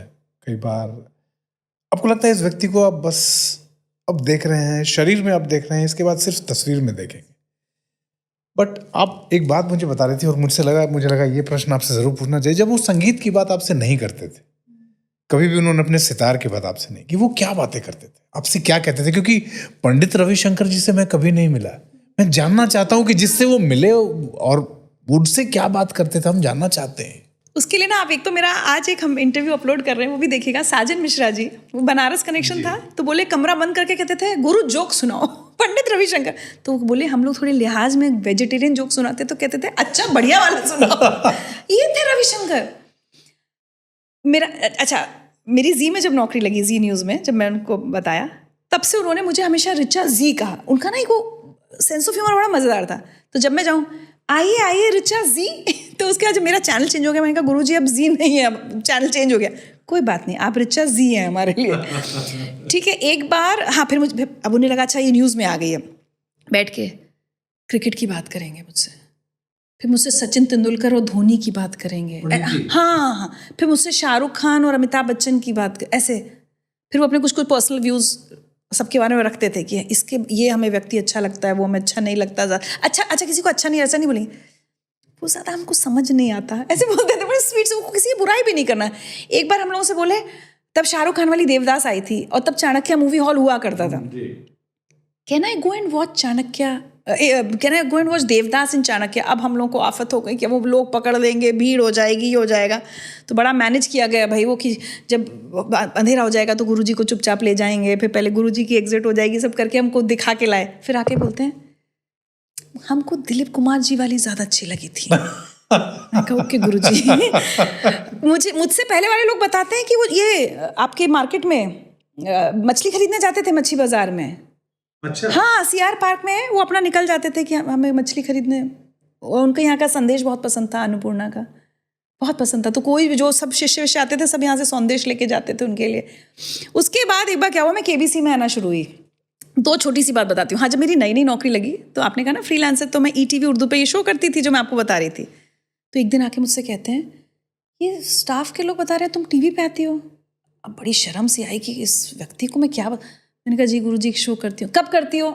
तो शायद पता है थर्सडे को 8 बजे आता था, तो मैं तो 6 बजे निकल जाती थी। अगले दिन आए सब बहादुर कर, दीदी कल गुरुजी आपका प्रोग्राम देख रहे थे टीवी बैठ के। मुझे इतनी शर्म आई, क्योंकि अमित मुझे आज नहीं पता कि मैं तब कैसा करती थी, थोड़ा बच्चों जैसे ही रहा होगा, पता नहीं। वो देखे उसके बहुत साल बाद, कट टू 2011, हाँ 12 में तो गुरुजी चले गए, 11 में मैं इसमें आई, केबीसी में आई। मिसेस रविशंकर का फोन आया, हे गुरुजी इज गेटिंग वेरी एंग्री, वैसे बोलती हैं। मैंने कहा क्या किया चिनेमा मैंने? इसने बताया क्यों नहीं, क्यों केबीसी पे आएगी? वो केबीसी देखते थे वहां बैठ के, और उनको अचानक रिचा दिख गई, तो गुस्सा होने लगे कि इसने हमको क्यों नहीं बताया। अब आप बताइए, आपको ये लगता है ना कि आप पंडित रविशंकर को बताओगे कि आप केबीसी में आ रहे हो? तो उनको इतना इंटरेस्ट था हम में से हर एक में। अमित, कैसे हो सकता है व्यक्ति ऐसा? कई साल बाद मेरे हस्बैंड से मिले तो उसकी कंपनी का नाम लेके बोले कैसे और क्या हालचाल है, तो उसने कहा इनको कंपनी का नाम कैसे? ये व्यक्ति लाखों लोगों से मिलता होगा एक साल में जब परफॉर्मेंसेस देने, और देश विदेश के सब भाई राजा, मतलब सबसे प्रेसिडेंट्स एंड प्राइम मिनिस्टर्स और क्वीन एलिजाबेथ और सब को याद रहता है कि रिचा से बात करनी है, रिचा टीवी पे आ रही है, रिचा की बेटी का गाना सुनना है। कैसे, हाउ इज दैट पॉसिबल? मैं सोचती हूँ। तो ये सब करते, बहुत हंसी मजाक करते थे, बहुत। धनवान व्यक्ति तो यही है ना आपके भाई, हिसाब से? धनवान कौन है फिर? मन का धन, जो ऐसे इस तरह से। आपने मिस्टर बच्चन का जिक्र किया। अब मैं चूंकि बच्चन फैन रहा हूँ शुरू हम से, सभी रहे, मुझे लगता है कोई भी होगा जो नहीं होगा। बट आपको उस वक्त, मुझे सबसे ज्यादा गर्व की बात ये मुझे हुई, और मैंने शायद आपसे कभी कहा नहीं, कि हमारे बीच का जो हमारे साथ कभी एंकरिंग में हमसे कनेक्टेड रहा हो, वो मिस्टर बच्चन के सामने बैठा हो। ये पूरी फ्रेटर्निटी के लिए, हमारे जैसे लोगों के लिए, जो एक सहयोगी के तौर पे आपके साथ जो काम कर चुका है, मिस्टर बच्चन के साथ पहला इंटरेक्शन क्या था, क्या बात हुई, वो बताइए। पहला हमें एक्चुअली जी में हुआ था, केबीसी तो बहुत बाद हुआ है। तो क्या हुआ था, जी में 2004 4 मार्च 2004 फिल्म बन रही थी, आप तुम्हारे हवाले वतन साथियों। तो डायरेक्टर अनिल शर्मा ने शायद चैनलों में फ़ोन किया होगा कि हमको असली पत्रकार चाहिए। एक सिंपल सीन था कि हम लोग माइक लेके बच्चन साहब के पीछे भाग रहे हैं, और वो शायद कुछ आर्मी ऑफिसर हैं, कुछ अटैक हुआ है, और हम उनकी बाइट के लिए भाग रहे हैं। इतना शॉर्ट था, जिसके लिए उस समय एनडीटीवी से पंकज पचौरी गए, गीता श्री जी गई प्रिंट मीडिया से, मैं गई, और भी कुछ पत्रकार थे। तो जब मैं जा रही थी तो मुझे जी में बॉसेस ने कहा कि भैया इंटरव्यू करके आना है इनका। तो मैंने कहा कैसे मिलेगा, कैसे? बोले पता नहीं, तुम देखना वहाँ पे, लेकिन बढ़िया कम से कम 1 घंटे का इंटरव्यू निकालना। 2004 की है, और उस समय कुछ ऐसा था शायद कि बच्चन साहब ने बहुत समय से जी को इंटरव्यू नहीं दिए थे, ऐसा कुछ हुआ था शायद। अब मैं पहुंच गई तो सुबह तो शूट वूट हो रहा था। अच्छा पता है सुबह शूट हो रहा है, मैं तो ना मेरी एक तो फोटो में बहुत फनी है, मैं ऐसे देख रही हूँ उनको, मतलब मुझे समझ ही नहीं आ रहा कि क्या शॉर्ट वॉट तो क्या है, बस अमिताभ बच्चन को देख लिया हमारे लिए तो हो गया काम। ठीक है, तो हम लोग ऐसे दौड़ रहे हैं उनके पीछे, तो एक रीटेक होते हैं 4-5 होते हैं, पता है मुझसे अगले शॉट में क्या बोले, आप संभल के चलिए, आपका पैर वहाँ पत्थर पे लग रहा था। मैंने कहा जी सर कुछ, मैं तो एकदम मतलब। उसके बाद शाम को वहाँ एक रिजॉर्ट में जिसमें लोग ठहरे थे, अक्षय कुमार थे, बॉबी देओल थे, बच्चन साहब थे, वहाँ कुछ डिनर टाइप था। अब ये वो मोमेंट था जब मुझे उनसे जाके पूछना है कि मैं आपका इंटरव्यू कब कर सकती हूँ। मैं बहुत डरी हुई थी, तो ऐसे सोफे पे बैठे हैं, मैं एकदम से ना ऐसे जाके यहाँ चरणों में बैठ गई लिटरली, क्योंकि भीड़ थी तो मुझे लगा बेइज्जती होगी, तो जितनी धीमी आवाज़ में हो उतना अच्छा है। बहुत नई थी, 2002 में तो जी आई थी, तो 1.5 साल का तजुर्बा। सर मेरा नाम रिचा अनिरुद्ध है, मैं जी न्यूज़ में काम करती हूँ, सर आपका एक इंटरव्यू करना था, आप जिस समय बुलाएंगे मैं उस समय आ जाऊँगी सर, सुबह 6 बजे आप बोलेंगे 6 बजे, सर एक इंटरव्यू दे दीजिए। और बच्चन सर अपना जैसे सुन क्या है ना उनका स्टाइल, ऐसे सुन रहे हैं, वो सोच रहे होंगे क्या पागल लड़की। मैं बोल लिया। फिर उनके सेक्रेटरी हुआ करते थे शीतल, उनकी कल सुबह का टाइम दे दीजिए। ये मिस्टर बच्चन ने कहा। मैं तो पूरी रात सोई नहीं, कल सुबह का टाइम दे दीजिए। ये 3 मार्च की बात रही होगी, तो 4 मार्च का हमको टाइम मिल गया। पूरी रात नहीं सोई हमें। अब तो सवाल ये कि सवाल पूछने क्या है, इंट्रोडक्शन क्या देना है, कुछ तो आता ही नहीं। और क्या उम्र मेरी 28 ईयर्स ओल्ड। अब पूरी रात नहीं सोई थी, मैं पहुंच गई, फिर उनके कमरे में हम लोग पहुंचे। बट वो व्यक्ति, उनको समझ में आ रहा था कि नर्वस है। यही चीज़ जी में ओमपुरी जी के साथ भी हुई थी। उन्हें लगता है अरे बच्ची है, इसको नर्वस हो रही है, तो वो लोग पहले आपको कंफर्टेबल बनाने की कोशिश करते हैं। कितनी प्यारी बात है ये, क्या लेंगी आप, पानी, ये वो।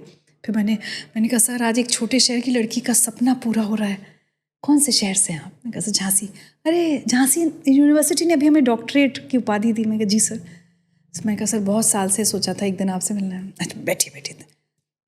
उसके बाद आई थिंक 1.5-2 घंटे, पता क्या तो मैंने सवाल पूछे होंगे, बट उन्होंने इतनी पेशेंटली सारे सवालों का जवाब दिया। हालांकि उस ज़माने में अखबार में एक कॉलम में उसका जिक्र आया कि बहुत अच्छी एक इंटरव्यू था। हाँ वो शायद पता नहीं बस वो कटिंग होगी या नहीं होगी। पचौरी जी लिखते थे एक यदा, क्या नाम था उस कॉलम का, कि उसमें उन्होंने लिखा जी न्यूज़ पर अमिताभ बच्चन का एक साक्षात्कार देखा, ऐसे करके 3-4 लाइनें उसकी तारीफ में लिखी। बहरहाल अब मज़ेदार बात सुनिए, करके निकल गए। ऑफिस में फ़ोन किया बॉस को एसटीडी से, सर हो गया इंटरव्यू, वेरी गुड, ब्रेक्स ले लिए थे? तो ब्रेक लेना तो भूल ही गई, क्योंकि एक्साइटमेंट में भूल गई कि अब हम लेते हैं एक ब्रेक और लौटेंगे। अब पूरा 1 घंटे का इंटरव्यू कैसे चलेगा? इंटरव्यू तो 1 घंटे का ले लिया, ब्रेक नहीं लिए। अब वापस रिजॉर्ट भागे। अब बच्चन साहब से तो बात करने की किसी की हिम्मत ही नहीं। तब ये देखा जा रहा है कि जैसा फर्नीचर और पर्दे बच्चन साहब के कमरे में, वैसे और कहाँ पर है। तो एक दूसरा कमरा ढूंढा गया। फिर एक लैंप जैसा बच्चन साहब के पीछे लगा है, वही लैंप अक्षय कुमार के रूम में था, तो वो लैंप वहाँ से लाया गया। अक्षय कुमार से रिक्वेस्ट की गई। फिर कैमरामैन ने बैक करके देखा कि कैसे फ्रेम बनाई, और ब्रेक्स मैंने दूसरे कमरे में रोल किए। अच्छा। फिर कैमरामैन और हमने गठबंधन ये किया कि दिल्ली जाके किसी को बताएंगे नहीं कि ये बदमाशी की है। अगर किसी ने पकड़ लिया, लेकिन एडिटर तक नहीं जब पकड़ पाया, क्योंकि वो सिंगल फ्रेम थी, लेकिन पर्दा और लैंप ही तो देखना था आपको। तो वो मैंने अच्छा फिर शर्ट संभाल के रख दी कि फिर अगले दिन वैसे ही थोड़ा सा जो भी मेकअप वेकअप करना कुछ आता नहीं था, वैसे ही पहुंच गए। मैंने इतना सिंपली कुर्ती और जीन्स पहनी हुई है, वो फोटो कभी आप देखिए, वो है सर। तो ऐसे करके अमिताभ बच्चन का वो इंटरव्यू हुआ था। और वहां से केबीसी तक का सफर, फिर केबीसी में तो 2004 हुआ। उसके बाद क्या हुआ, उसके बाद मैं एंटरटेनमेंट रिपोर्टर थी। तो जैसे जैसे ब्लैक फिल्म आई, या मैं लंदन गई थी आईफा कवर करने, तो एक बाइट ले ली। तो बस बच्चन साहब सिर्फ मेरा शायद चेहरा पहचानते होंगे कि अच्छा ये क्या है, ये किसी चैनल में है, बाइट लेने आती है। 2011 में जब मैं केबीसी में गई, तो मैं अपना तैयार व्यार होकर वहाँ बैठ गई। ऐसे होता है कि जब केबीसी उस कमरे में हो रहा है, एक्सपर्ट इस कमरे में बैठा है, तो मैं बैठ गई माइकअप वाइकअप होके। अचानक सिद्धार्थ बासु आए कि एबी इज कॉलिंग, वहाँ सब उनको एबी बोलते, एबी इज कॉलिंग। इतनी नर्वस हो गई, पहुंची तो जैसे मैं पहुंची, पता उन्होंने क्या ये है, इनको तो मैं जानता हूँ। अपने तो ऐसा लगा जीवन धन्य हो गया, इन्होंने कह दिया कि मैं जानता हूँ। फिर 2 मिनट खड़े होकर बात हुई। मैंने कहा सर मैं बहुत नर्वस हो रही है। बोले डोंट बी नर्वस। ये तो वहाँ से फिर केबीसी का सफ़र तो फिर 10 साल चला। अब तक तो ये वाला हो गया कि मैं बच्चन साहब से कुछ भी बोल देती हूँ, कुछ चीज़ें चैनल रख लेता है, कुछ एडिट हो जाता है। लेकिन अभी एक एपिसोड हुआ था हमें 2-3 साल पहले, सोनू सूद और कपिल शर्मा खेल रहे थे, और वो लोग बार बार पूरे थ्रू आउट कहे। सोनू ने भी कहा कि सर मैं बच्चा था तो आपको चिट्ठी लिखी थी, फिर आपका जवाब आया था। फिर कपिल ने भी ऐसी कोई बात कही। तो जब बाय बाय का टाइम होता है, मैंने कहा सर मुझे एक बड़ा अफसोस है। बोले क्या? मैंने कहा मेरे पास आपके टेक्स्ट मैसेजेस और ये सब तो बहुत है, लेकिन आपका कुछ भी हैंड रिटन तो मेरे पास है ही नहीं है। दोनों तब से बोले जा रहे हैं हैंड रिटन। बात खत्म हो गई अमित। 2 दिन बाद उनके ऑफिस से मैसेज आया कि Richa ji please send your postal address. तो मैंने कहा व्हाट हैपेंड? बोले Bachchan sir wants to send his handwritten note to you. मैं आपसे वही कह रही हूँ ना, रविशंकर और अमिताभ बच्चन की जो बात कह रही हूँ, कैसे इनकी जिंदगी में तो लाखों लोग हैं ना, लाखों, शायद कम फिगर बोल रही हूँ मैं, करोड़ों की संख्या में। हाँ, इनको कैसे, और इतना सुंदर एक शादी के कार्ड जैसा भाई, इतना सुंदर, और बच्चन साहब ने हाथ से मेरे लिए कुछ लिखा हुआ, कैसे हैं वो। मेरी टीम ने मुझसे छुप के उनको मेल की थी मेरे 40th बर्थडे पे कि ऋचा अनिरुद्ध इज टर्निंग 40, आपसे एक मैसेज। और एक होता है चलते फिरते कोई आदमी मैसेज देता है, ऐसे नहीं, वो ऐसे बैठे हुए हैं तैयार होके, उन्होंने मेरे लिए बोला है, उन्होंने बहुत सुंदर मैसेज मेरे 40th बर्थडे पे भेजा था। वो ऐसे हैं, अद्भुत हैं, अद्भुत। मैंने एक और बता देती हूँ आपको, दिवाली से जस्ट पहले एक शूट हो रहा था, तब आराध्या बहुत छोटी थी, तो मुझे ऐसे लगा चलो मैं जा रही हूँ आराध्या के लिए एक सूट ले चलती हूँ, सिंपल सी बात है, कोई इसमें कोई बड़ा जेस्चर नहीं है। मैंने जाके सर के हाथ में दिया, मैं कहा सर आराध्या के लिए दिवाली गिफ्ट मेरी तरफ से। कुछ दिन बाद ऐश्वर्या का फ़ोन आया, मतलब मैंने अननोन नंबर उठाया, बोली is this Richa Aniruddh? Hi this is Aishwarya, just call to thank you for the lovely gift you sent for Aaradhya. उसके बाद ऐश्वर्या ने उससे 10-15 मिनट बात की। तो ये संस्कार, ये पूरा एक परिवार के संस्कार होते हैं।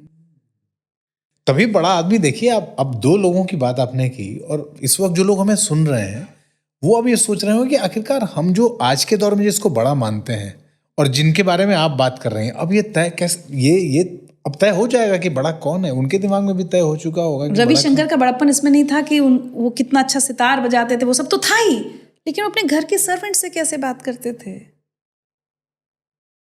उनके यहाँ एक जो बीच में जो हम लोग जिसको सर्वेंट क्वार्टर बोलते हैं, जो वो बन रहा था, उन्होंने कहा सर्वेंट नहीं, स्टाफ क्वार्टर बोलेंगे इसको। वहाँ पे रविशंकर सेंटर में सर्वेंट क्वार्टर कोई नहीं बोलता, जबकि कितनी नॉर्मल चीज़ सर्वेंट क्वार्टर सभी बोलते थे।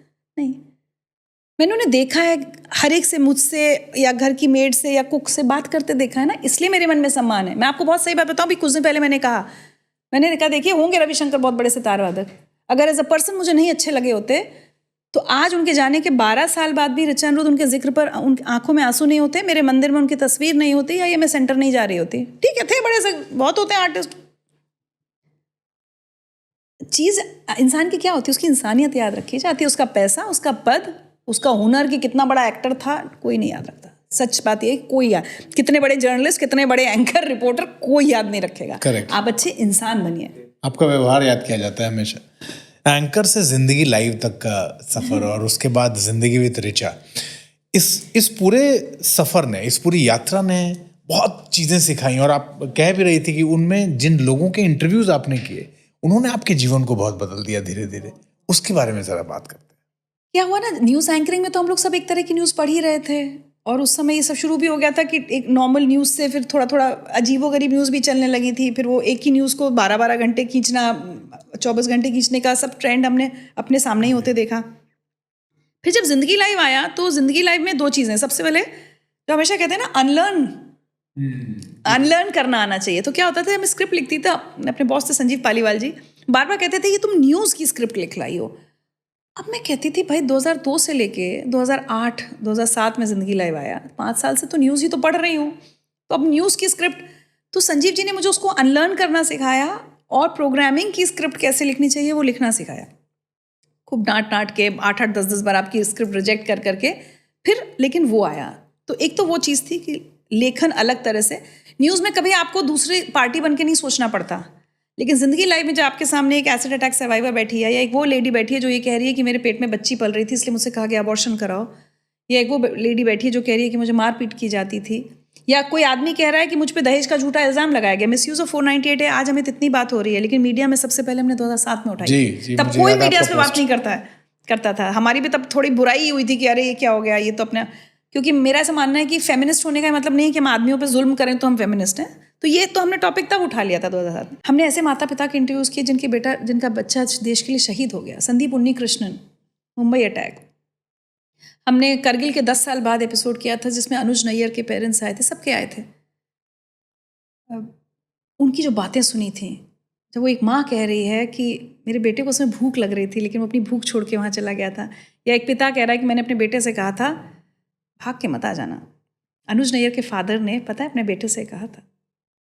अच्छा, ये बताया उन्होंने बताया, उन्होंने कहा कि मैंने अपने बेटे से कहा था कि जंग से भाग के मत आ जाना, पीठ दिखाकर मत आना। तो जब इतना दुख देखा, इतना संघर्ष देखा, तब लगा हमारा तो सब बहुत सही चल रहा है भाई। हम किसके लिए लड़ते हैं कि इस साल इंक्रीमेंट कितना हुआ? तो ये तब की बात है जब आप एंकर होती थी। हाँ, 2007 में जिंदगी लाइव आया। और उसके बाद तो अब उस सफर को जरा उस पे बात करते हैं कि एंकर से जब ये यात्रा, इस यात्रा के वो इंटरव्यूज जिन्होंने और स्ट्रीमलाइन करना शुरू किया। तो एक बीच में फेज आया जब मैं परेशान होने लगी कि अब मुझसे न्यूज नहीं हो पा रही, क्योंकि अब आप इस सांचे में ढल रहे हैं कि जहां आपको दूसरे की बात समझनी है, जहां आपको दूसरे का कष्ट देखना है, उसको समझना है, उसको पूरा सुनना है बैठ के। और यहाँ न्यूज में तो रिपोर्टर को हम लोग काट देते हैं, अच्छा अमित हो गया, अच्छा अमित ओके ओके ओके, वो रिपोर्टर को हिंट दे दी जाती कि अच्छा अब चुप हो जाओ। वहाँ तो आधा घंटे में आपको सब करना है। और फिर धीरे धीरे वो चिल्लाने वाला फेज शुरू हो गया था। फिर ये शुरू हो गया था कि बच्चा एक गड्ढे में गिरा हुआ, उसके रेस्क्यू ऑपरेशन चल रहे हैं, लेकिन आपका फोन कनेक्ट किया जा रहा है कैलाश खेर से। वो सारे दौर शुरू हो गए। फिर आरुषि मर्डर केस में हाइट ऑफ इररिस्पॉन्सिबल जर्नलिज्म, वो भी हमने देखा। अच्छा, कैलाश खेर से जब कहा गया तो मन में क्या आया कि क्या पूछूं इनसे? अरे तो मैं ऐसे कर रही थी, क्या तो बोले गाना गवाओ। ईपीपी में आवाज आती थी ना टॉक बैक में, गाना। तो अब मैं कह रही हूँ कैलाश जी कुछ गाना सुना दीजिए, गा दीजिए प्रिंस के लिए, प्रिंस गड्ढे में। और कितना सोचे कैसा लगता था हम लोगों को उस समय। दौर देखने फिर एक दौर आया कि उसकी शादी में हम आपको देखिए वीरेंद्र सहवाग की होने वाली पत्नी बस वो पार्लर में घुस रही है, बस उतना सा एक शॉट है कि कार से उतर रही है पार्लर में, उसी को लूप पे चलाया जा रहा है। और पूरे दिन चलता था ये सब। अरे पूरे सुबह से दिन पागल कर देते थे।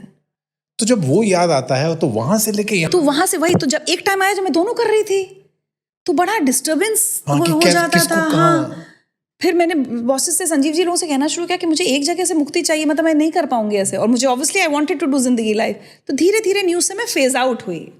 कभी खुद झूठ बोल के छोड़ना शुरू कर दिया कि आज नहीं हो पाएगा। फिर क्या हुआ, इसकी स्क्रिप्टिंग, इसमें इतना टाइम लगने लगा कि स्क्रिप्ट पूरी मुझे लिखनी होती थी, क्योंकि ये कहा गया था स्क्रिप्ट तो आप ही लिखेंगी, कोई और नहीं लिखेगा, क्योंकि आप किसी और का लिखा पढ़ेंगी तो फिर दिल से बात नहीं आएगी। तो उसने उतना टाइम में मुझे कंज्यूम करना शुरू कर दिया कि फिर धीरे धीरे मेरा न्यूज़ पढ़ना बंद हो गया। तो बड़ा एक ऑटोमेटिक सा मुझे लगता है एक यात्रा थी मेरी कि 2009 आते आते आई थिंक मैं पूरा ही न्यूज़ से फिर फेज आउट हुई। फिर 14-15 में दोबारा पढ़ी, लेकिन तो बहुत सारे संघर्ष वो सब देखने के बाद ना अमित, एक जीवन से शिकायत होनी बंद हो गई। सच्ची बता रही हूँ। कई बार मुझे लोग कह देते हैं कि ये आजकल तो पॉजिटिविटी का लोग मजाक उड़ाते हैं, लेकिन जब मेरे जीवन में कोई दुख आता है तो मैं सोचती हूँ वो जो एक मेरा गेस्ट आया था उसका दुख कितना बड़ा था, वो इंटरव्यू अरे याद उसका करती कितना था, उसका कितना था, इतना दुख देखा कि एक माँ कह रही मेरे बेटे को मेरी आंखों के सामने जिंदा जला दिया। कोई कुछ कह रहा है, कोई कुछ कह रहा है। नीलम कटारा जी कुछ बता रही है, नीलम कृष्णमूर्ति आई थी मेरे शो पर, कौन नहीं आया आप मुझे बताइए। इन इंटरव्यूज से एक कोई टेक अवे लाइफ का क्या था जो आप बताना चाहेंगे, या एक से ज्यादा भी हो, बट वो ऐसा कोई टेक अवे जिसको लगता हो कि ये मेरे जीवन की यात्रा का एक बड़ा टेक अवे था, जितने भी इंटरव्यूज आपने किए? बहुत सारे होंगे, बट मैं इन लोगों का जब सबके संघर्ष और ये सब देखती थी उसके बाद तो मुझे एक तो लगता था कि जो भी है चलते रहो, रुकना नहीं है। क्योंकि जमघट के बारे में बड़ी चर्चा मैं सुनता हूँ, बहुत सारे लोग जब मुझे दिखा के कहते हैं कि इनको आप जानते हैं क्या, तो मैंने कहा मतलब मैं तो काम जमघट मतलब तो मुझे लगता है मैं सिर्फ जमघट की ही बात करूं, और कुछ भी नहीं था। सिंपल सी चीज़ थी, कोविड के बाद घर में जो काम करने वाली लेडीज़ हैं वो अपने बच्चों को लेके आने लगी थी, बच्चियों को। और आप उनसे पूछो कि ये तो माइनर है, इसको हम काम पे नहीं रखेंगे, तो अपनी मजबूरी गिनाने लगती थी कि कोविड में पिता की डेथ हो गई या गाँव से आए हैं, कुछ 10 तरह के। तो मैंने कहा तो बच्ची, बोले आप नहीं रखोगी तो कोई और रखेगा, बच्ची को तो काम कराना पड़ेगा। तो वहाँ से सिर्फ ये थॉट, एक दिन अमित मुझे अचानक लगा कि कोविड के बाद हमारे कितने सारे मासूम बच्चे वर्कफोर्स में आ गए हैं। मतलब पहले भी थे, ऐसा नहीं, चाइल्ड लेबर हमारे हमेशा से एक दिक्कत रही है, संख्या बढ़ गई बहुत तेजी से। अच्छा फिर मैं बात करती, वो कहते थे पढ़ती थी, स्कूल में जाती थी लड़की, लेकिन छूट गया। फिर मैंने अपनी असिस्टेंट से कहा, हमारे सोसाइटी के सामने एक मंदिर है, तो कई बच्चे वहाँ भी ऐसे, आप मंदिर जाओ तो दिखता है कि बच्चे फूल वाले के बच्चे, इसके बच्चे। मैंने कहा देखो पूछो 7-8 बच्चे, 5 बच्चे भी हो मैं ऐसे पढ़ा देती हूँ। ऐसे शौक की तरह शुरू हुआ था। तो उस फूल वाले ने कहा हाँ 5-6 बच्चे तो हैं यहीं हम लोगों के, इनको पढ़ा दीजिए आप। कोई स्कूल नहीं जा रहा था बच्चा। वहीं वो छोटा सा जो पेवमेंट जैसा होता है वहाँ पे कुर्सी पे, एक प्लास्टिक की कुर्सी पे एक बोर्ड टिकाया, पहले दिन की फ़ोटो है मेरी, और मैं पढ़ा रही हूँ बच्चों को। वो कब होते होते 100 बच्चों तक वो संख्या पहुँच गई, मुझे समझ ही नहीं आया।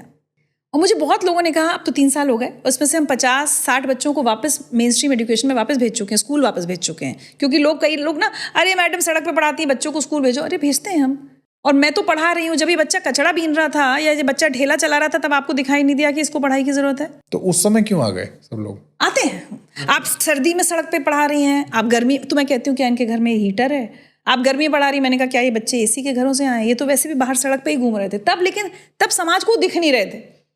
जब वो बच्चे साफ सुथरे होके यूनिफॉर्म पहन के मेरे पास सड़क पे पढ़ रहे हैं, अच्छा फिर किसी ने कहा आप कमरा लेके क्यों नहीं पढ़ाती? तो अमित क्या है ना, मैं चूंकि सड़क पर बैठी हूँ ना, आप जैसे कोई लोग ऑफिस जा रहे हैं, मैं देखती हूँ कि बसेस में लोग जाते हैं, फिर कोई व्यक्ति संडे को आता है कि हम रोज़ देखते हैं आपको, आप अच्छा काम करिए, हम कैसे सपोर्ट कर सकते हैं, तो कोई बुक्स दे जाता है, कोई खाने का कुछ दे जाता है, बिस्किट्स दे जाता है, फल दे जाता है, ठीक है। और दूसरा, मेड्स जा रही हैं, गार्ड्स जा रहे हैं, ई रिक्शे वाले जा रहे हैं, इलेक्ट्रिशियन, प्लम्बर, कारपेंटर, तो उनको लगता है हम अपने बच्चे को यहाँ पढ़ा सकते हैं। फिर मैं सबसे पूछती हूँ कि स्कूल क्यों नहीं भेज रहे हो, मेरे पास क्यों भेज रहे हो? तो वो कहते हैं अभी गाँव से आए हैं तो बच्चे की भी स्कूल में वहाँ छूट गया है, अभी टीसी नहीं है, आधार कार्ड नहीं है, ये नहीं वो नहीं, बहुत से। तो मैं इनकरेज सबको यही करती हूँ कि देखो मैं थोड़े टाइम पढ़ाऊँगी, फाइनली बच्चे को तुम्हें स्कूल जाना है। तो जब जितने टाइम बच्चा मेरे पास रहता है उतने में मेरी कोशिश होती है कि बच्चे को साफ़ सफाई, हाइजीन, हेल्थ, हम लोग रोज़ उनको कैल्शियम खिलाते हैं, विटामिन सी की गोली देते हैं, हम उनको फल रोज़ एक फल, कोई लोग हैं जो कुछ होते हैं बिल्कुल सेल्फलेस, आज तक वो सामने नहीं आए हमारे, रोज़ फल आ जाते हैं हमारे बच्चों के लिए, वो देते हैं, साफ़ सुथरे कपड़े, यूनिफॉर्म देते हैं, बेटा गाली नहीं देनी है, बच्चे गुटखा नहीं खाना है, इधर उधर फालतू घूमना नहीं है, गंदी खराब कंपनी नहीं रखनी है। पहले हम इन सब में आते हैं, अपनी भाषा ठीक करो, तू तड़ाक नहीं करना है, अच्छे से बात करो, टीचर्स का सम्मान करो, ये सब सिखा के हम अपने बच्चों को फिर स्कूल भेजते हैं। अब मैं जरा उस पहलू पे आता हूँ, जब आपसे जब चर्चा होती है तो आप ओशो की बात करती हैं और मैं शिव की बात करता हूँ, और मुझे लगता है कि जब आप ओशो की कुछ बातें बताती हैं तो मुझे लगता है कि मेरे महादेव भी मुझे शायद ये कहीं ना कहीं वो ना कुछ कॉमन, कहते हैं ना उभयनिष्ठ रेखा एक मिलती है कि ये बात तो वही है जो महादेव की बात है। कौन सी ऐसी बात जो उधर मोड़, मतलब ओशो की यात्रा ही अपने आप में एक ऐसी यात्रा है जिसमें लगता है कि इसको शुरू कहाँ किया, कब किया, कैसे किया और अब कैसे चल रही है? एक ना मैंने कहीं सुना था अमित, बहुत अच्छी बात सुनी थी कि आप गुरु को नहीं चुनते हैं, गुरु आपको चुनता है। आपको पता चले या ना चले, गुरु शरीर में हो या ना हो, लेकिन गुरु आपको चुनता है। क्योंकि मेरा इतना इनडायरेक्ट, मतलब मुझे अभी याद भी नहीं है, 2008 से शायद कोई मिली महिला जो ओशो से जुड़ी थी, फिर उन्होंने मुझे किताब दी, द बुक ऑफ अंडरस्टैंडिंग, पहली किताब, इंग्लिश की है, इतनी सी है, और मैं नॉर्मली बहुत स्लो रीडर हूँ, आराम से, मतलब महीना भी लग जाता मुझे किताब पढ़ने में, वो 2 दिन में वो पूरी किताब पढ़ गई। फिर उन्होंने मुझे बताया साउथ एक्स में अंसल प्लाजा होता था, वहाँ पे एक ओशो वर्ल्ड करके एक शॉप होती थी, वहाँ मेडिटेशन होता था। तो मैंने एक दिन ऐसी कुछ वो किया कि 21 दिन एक ये मेडिटेशन मैं करूँगी, नाद ब्रह्म करके होता है, मैं आपको बता भी रही थी, उसमें हमिंग का साउंड होता है, उसे वो किया। फिर 2011 की बात है, मेरी माँ मुझसे पहले जुड़ गई थी इनफैक्ट ओशो से, तो मैं कुछ तो था ऑफिस में भी ना, बहुत चिड़चिड़ी सी रहती थी। होता है लाइफ में कई बार कि क्या कर रही हूँ मेरे साथ, ये बाहर 2-4 साल में ना मैं क्या कर रही हूँ अपनी लाइफ के साथ, ऐसे ये इसमें मैं चली जाती हूँ उस फेज़ में। तो मेरी माँ बोली हम जा रहे हैं निसर्ग धर्मशाला ओशो कैंप में, चलोगी? हाँ चलो। ऐसी, मतलब मैं ऐसे बेमन से चली गई, 1.5 दिन का था, कर भी लिया। उसमें आखिरी दिन वो लोग बोलते हैं कि अगर आपको ओशो संन्यास की माला पहननी है, और ओशो संन्यास ये वाला संन्यास नहीं है कि आप चले गए सब छोड़ के हिमालय में, तो माने का तुम्हें संन्यास लेना है, तो उसमें भी मतलब मैं ना बिल्कुल जैसे अनटच्ड जिसको कहते हैं, हाँ ठीक है ले लेंगे, फॉर्म भर दिया। उस दिन पता नहीं क्या हुआ अमित, वो स्वामी सत्यवेदांत बैठे थे सामने, और उस दिन सिर्फ 3 ही लोग संन्यास लेने वाले थे, तो मुझसे पहले कपल था, उनका हो गया, मैं बैठी हूँ और मैं रोई जा रही हूँ, क्योंकि ओशो का एक डिस्कोर्स चला उससे पहले, और उसमें ओशो ने जो कहा, उन्होंने कहा कि मैं भगोड़ापन नहीं सिखाता। वो नॉर्मली संन्यास से पहले चलता है कि आप ये ना सोचें कि संन्यास ले लिया तो अब घर परिवार छूट गया। मैं चाहता हूँ कि तुम जब अपने घर वापस जाओ तो सबको तुम बदले हुए महसूस हो, मेरी ऊर्जा लेकर जाओ, इस तरह से कुछ एक फील था पूरा। और मैं रोए जा रही हूँ, तो वो स्वामी जी बैठ गए, बोले रो लो जब अच्छे से, तब मैं माला पहनाऊंगा। फिर उन्होंने माला पहनाई, और आप यकीन नहीं करेंगे, मैं दिल्ली आई वापस नोएडा, तो मैं ऑफिस में आई उस IBN में, तो कल अरे बड़ी डिफरेंट लग रही हो, अरे बड़ी, तो मैंने कहा मैं तो कुछ भी नहीं किया, डिफरेंट क्या लग रही हूँ। उसके बाद मैं बड़ी शांत, तो संजीव जी बोलते हैं अगर इस कैंप में जाने से तुम ये ऐसी शांत रहती हो ना, लड़ाई झगड़ा नहीं करोगी मुझसे, तो तुम्हें हर महीने छुट्टी दे दूंगा। तो तब मुझे लगा कहीं ना कहीं लोगों को शायद मुझ में फ़र्क नज़र आ रहा है, मैं थोड़ी ज़्यादा काम हो गई हूँ। बहुत सारी चीज़ें सीखी, जैसे क्या होता था ज़िंदगी लाइफ करते करते लोगों के दुख से ना बहुत ज़्यादा अटैच, देखिए आप एम्पैथाइज कर सकते हैं, लेकिन आप उसको फिर अपने सर पे ले लीजिए तो कोई भी, अगर डॉक्टर भी पेशेंट का कष्ट लेके अपने घर जाएगा तो डॉक्टर को प्रॉब्लम होगी। मुझे प्रॉब्लम होने लगी थी। अच्छा। मुझे अपने गेस्ट सपने में दिखाई देने लगे थे। एक बार ओल्ड एज होम पे कुछ एपिसोड किया तो मैंने घर आके कहा क्या सब बेकार है, घर वर बनाना, बच्चा तो घर से निकाल ही देगा। मतलब मैं इस फेज़ में चली गई, एक पूरा उसमें ही चला गया कि मेरी बेटी तो मुझे घर से निकाल ही देगी। कोई दंगों का देखा तो रात में मैं जाग जाती थी, मुझे आग दिखाई दे रही है, कुछ है इस तरह, तो बहुत डिस्टर्ब भी हुई।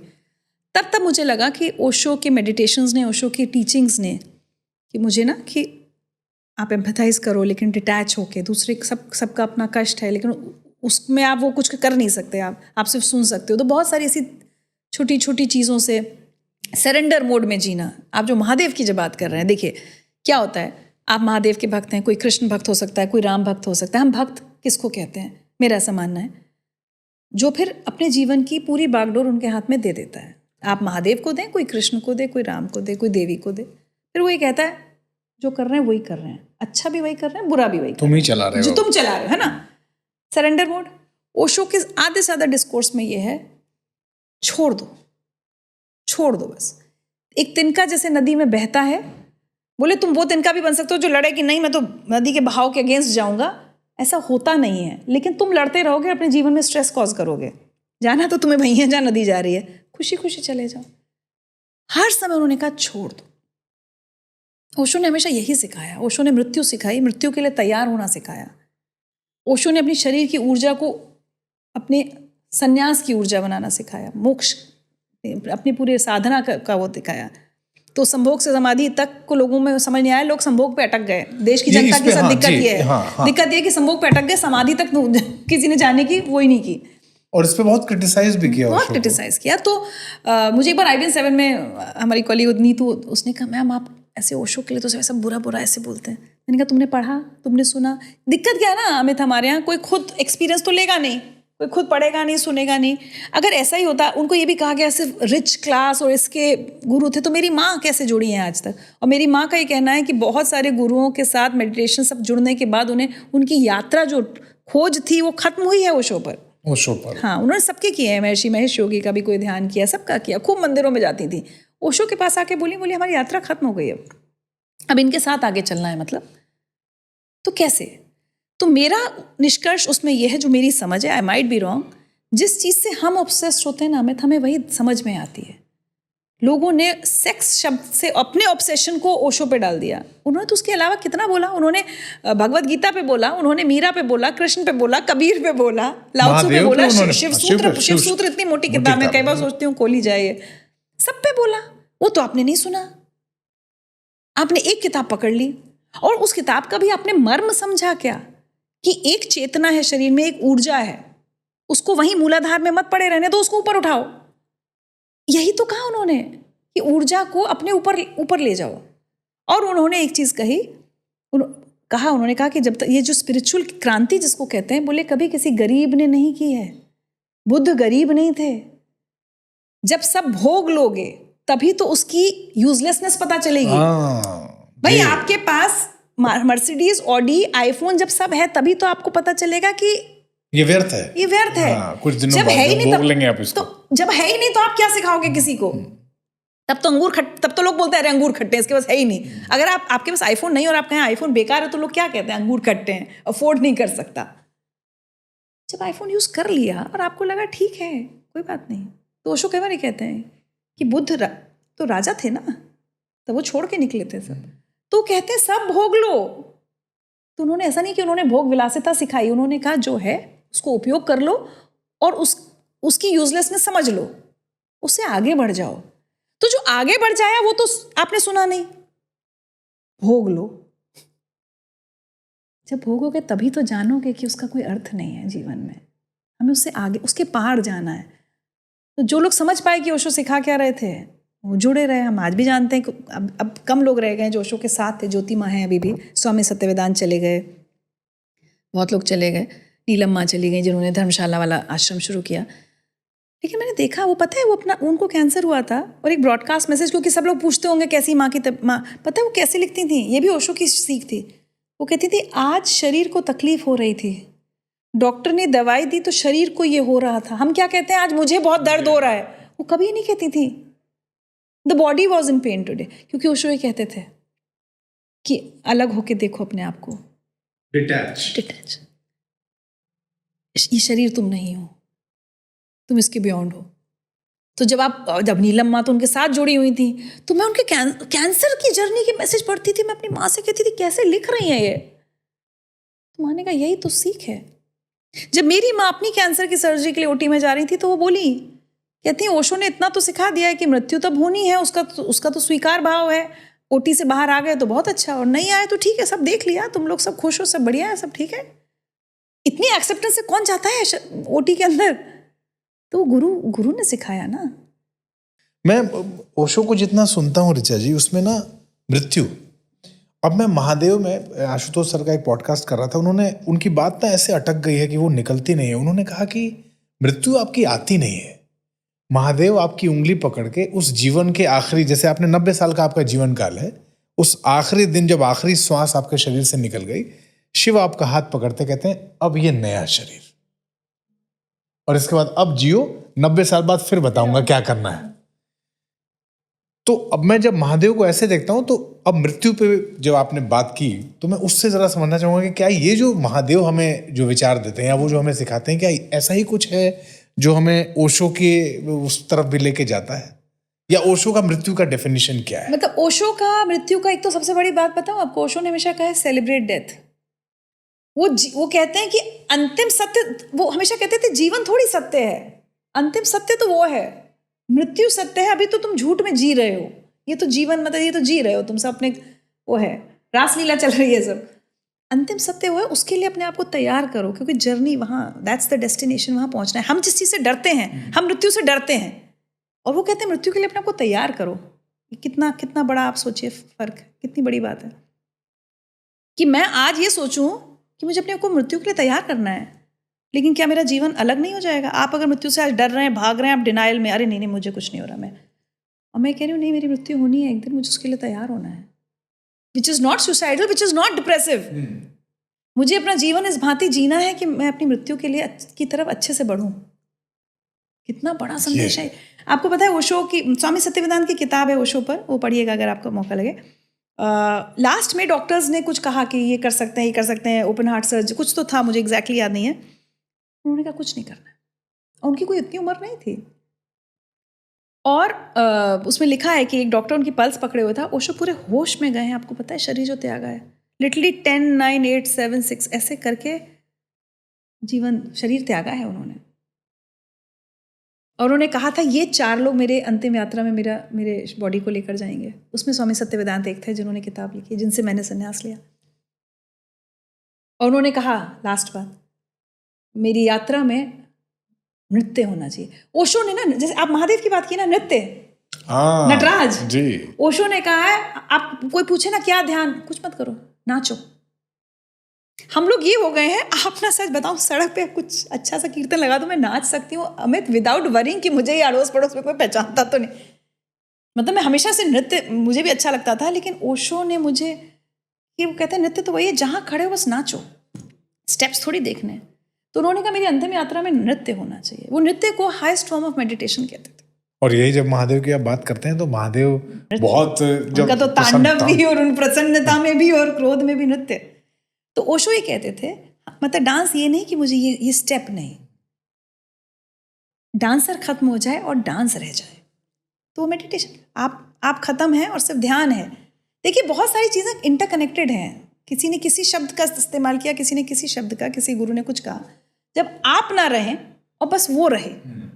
आपकी एक कविता आप ही ने सुनाई मुझे, और वो मुझे लगा कि इस कविता का पाठ करने वाले कई लोगों को मैंने देखा है वो कविता, बट वो कविता पढ़ते पढ़ते बिल्कुल जो आखिरी लाइन में मैंने आपको देखा कि आप, वो रोल कट तब हुआ जब आप बिल्कुल खत्म हुआ, उसके बाद आपकी आंखें भर आई थी, और आप, क्या फील आता है उस समय? सुभद्रा कुमारी चौहान, बुंदेले हर बोलों के मुंह हमने सुनी कहानी थी, खूब लड़ी मर्दानी वो तो झांसी वाली रानी थी। क्या होता है अमित, मैं 2-3 चीज़ें हमेशा लोगों को बोलती हूँ। एक तो ये, जैसे हम लोग कहते हैं ना कि कोई बच्चा गया कहीं बड़े होके, आप अपने माता पिता के संस्कार आपके क्या थे, होता है ना, हमेशा कहते हैं कि आप अपने माता पिता, अपने खानदान की पहचान बनते हैं। मैं कहती हूँ नहीं, एक शहर भी आपको संस्कार देता है। आप अगर पटना से आए हैं, कानपुर से आए हैं, दिल्ली से आए हैं, लोग पूछते तो है ना कई बार कहाँ के हो। मुझे लगता है झांसी ने भी मुझे संस्कार दिए हैं, और वो बहुत सारे संस्कार हैं, लेकिन उन संस्कारों में सबसे ऊपर हमारी रानी लक्ष्मीबाई। और ये मैं नहीं हूँ, आप झांसी की किसी भी महिला से, मेरी पीढ़ी की तो कम से कम, अब मुझे नहीं पता, हम लोग कई बार हंसते हैं कि कभी डरते नहीं थे किसी से। अच्छा, हाँ, एक मेंटालिटी होती थी कि अब भाई छोटा सा शहर है, किला तो आप दिन रात देख रहे हो आते जाते, तो हम लोग को लगता था अरे लक्ष्मीबाई के शहर, तो एक एटीट्यूड था हमेशा कि हम लक्ष्मीबाई के शहर के। और जब आप उनके जीवन की कहानी सुनेंगे तो बहुत अफसोस होता है। एक महिला, चारों तरफ जो छोटे छोटे और वो थे, ओरछा, टीकमगढ़, दतिया और ग्वालियर, इतनी बड़ी रियासत, किसी ने उस महिला का साथ नहीं दिया, वो अकेली लड़ती रही। और जिसमें एक ब्रिटिश अधिकारी अपनी किताब में, मणिकर्णिका फिल्म में वो लास्ट में आता है क्रेडिट रोल में, वो लिख के मरे थे, the only man in the mutiny of 1857 was Rani Lakshmibai.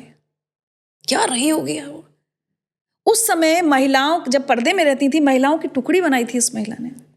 उन्होंने कहा था लड़ने आओ, सीखो। सबको हथियार चलाना सिखाया था महिलाओं को झांसी की।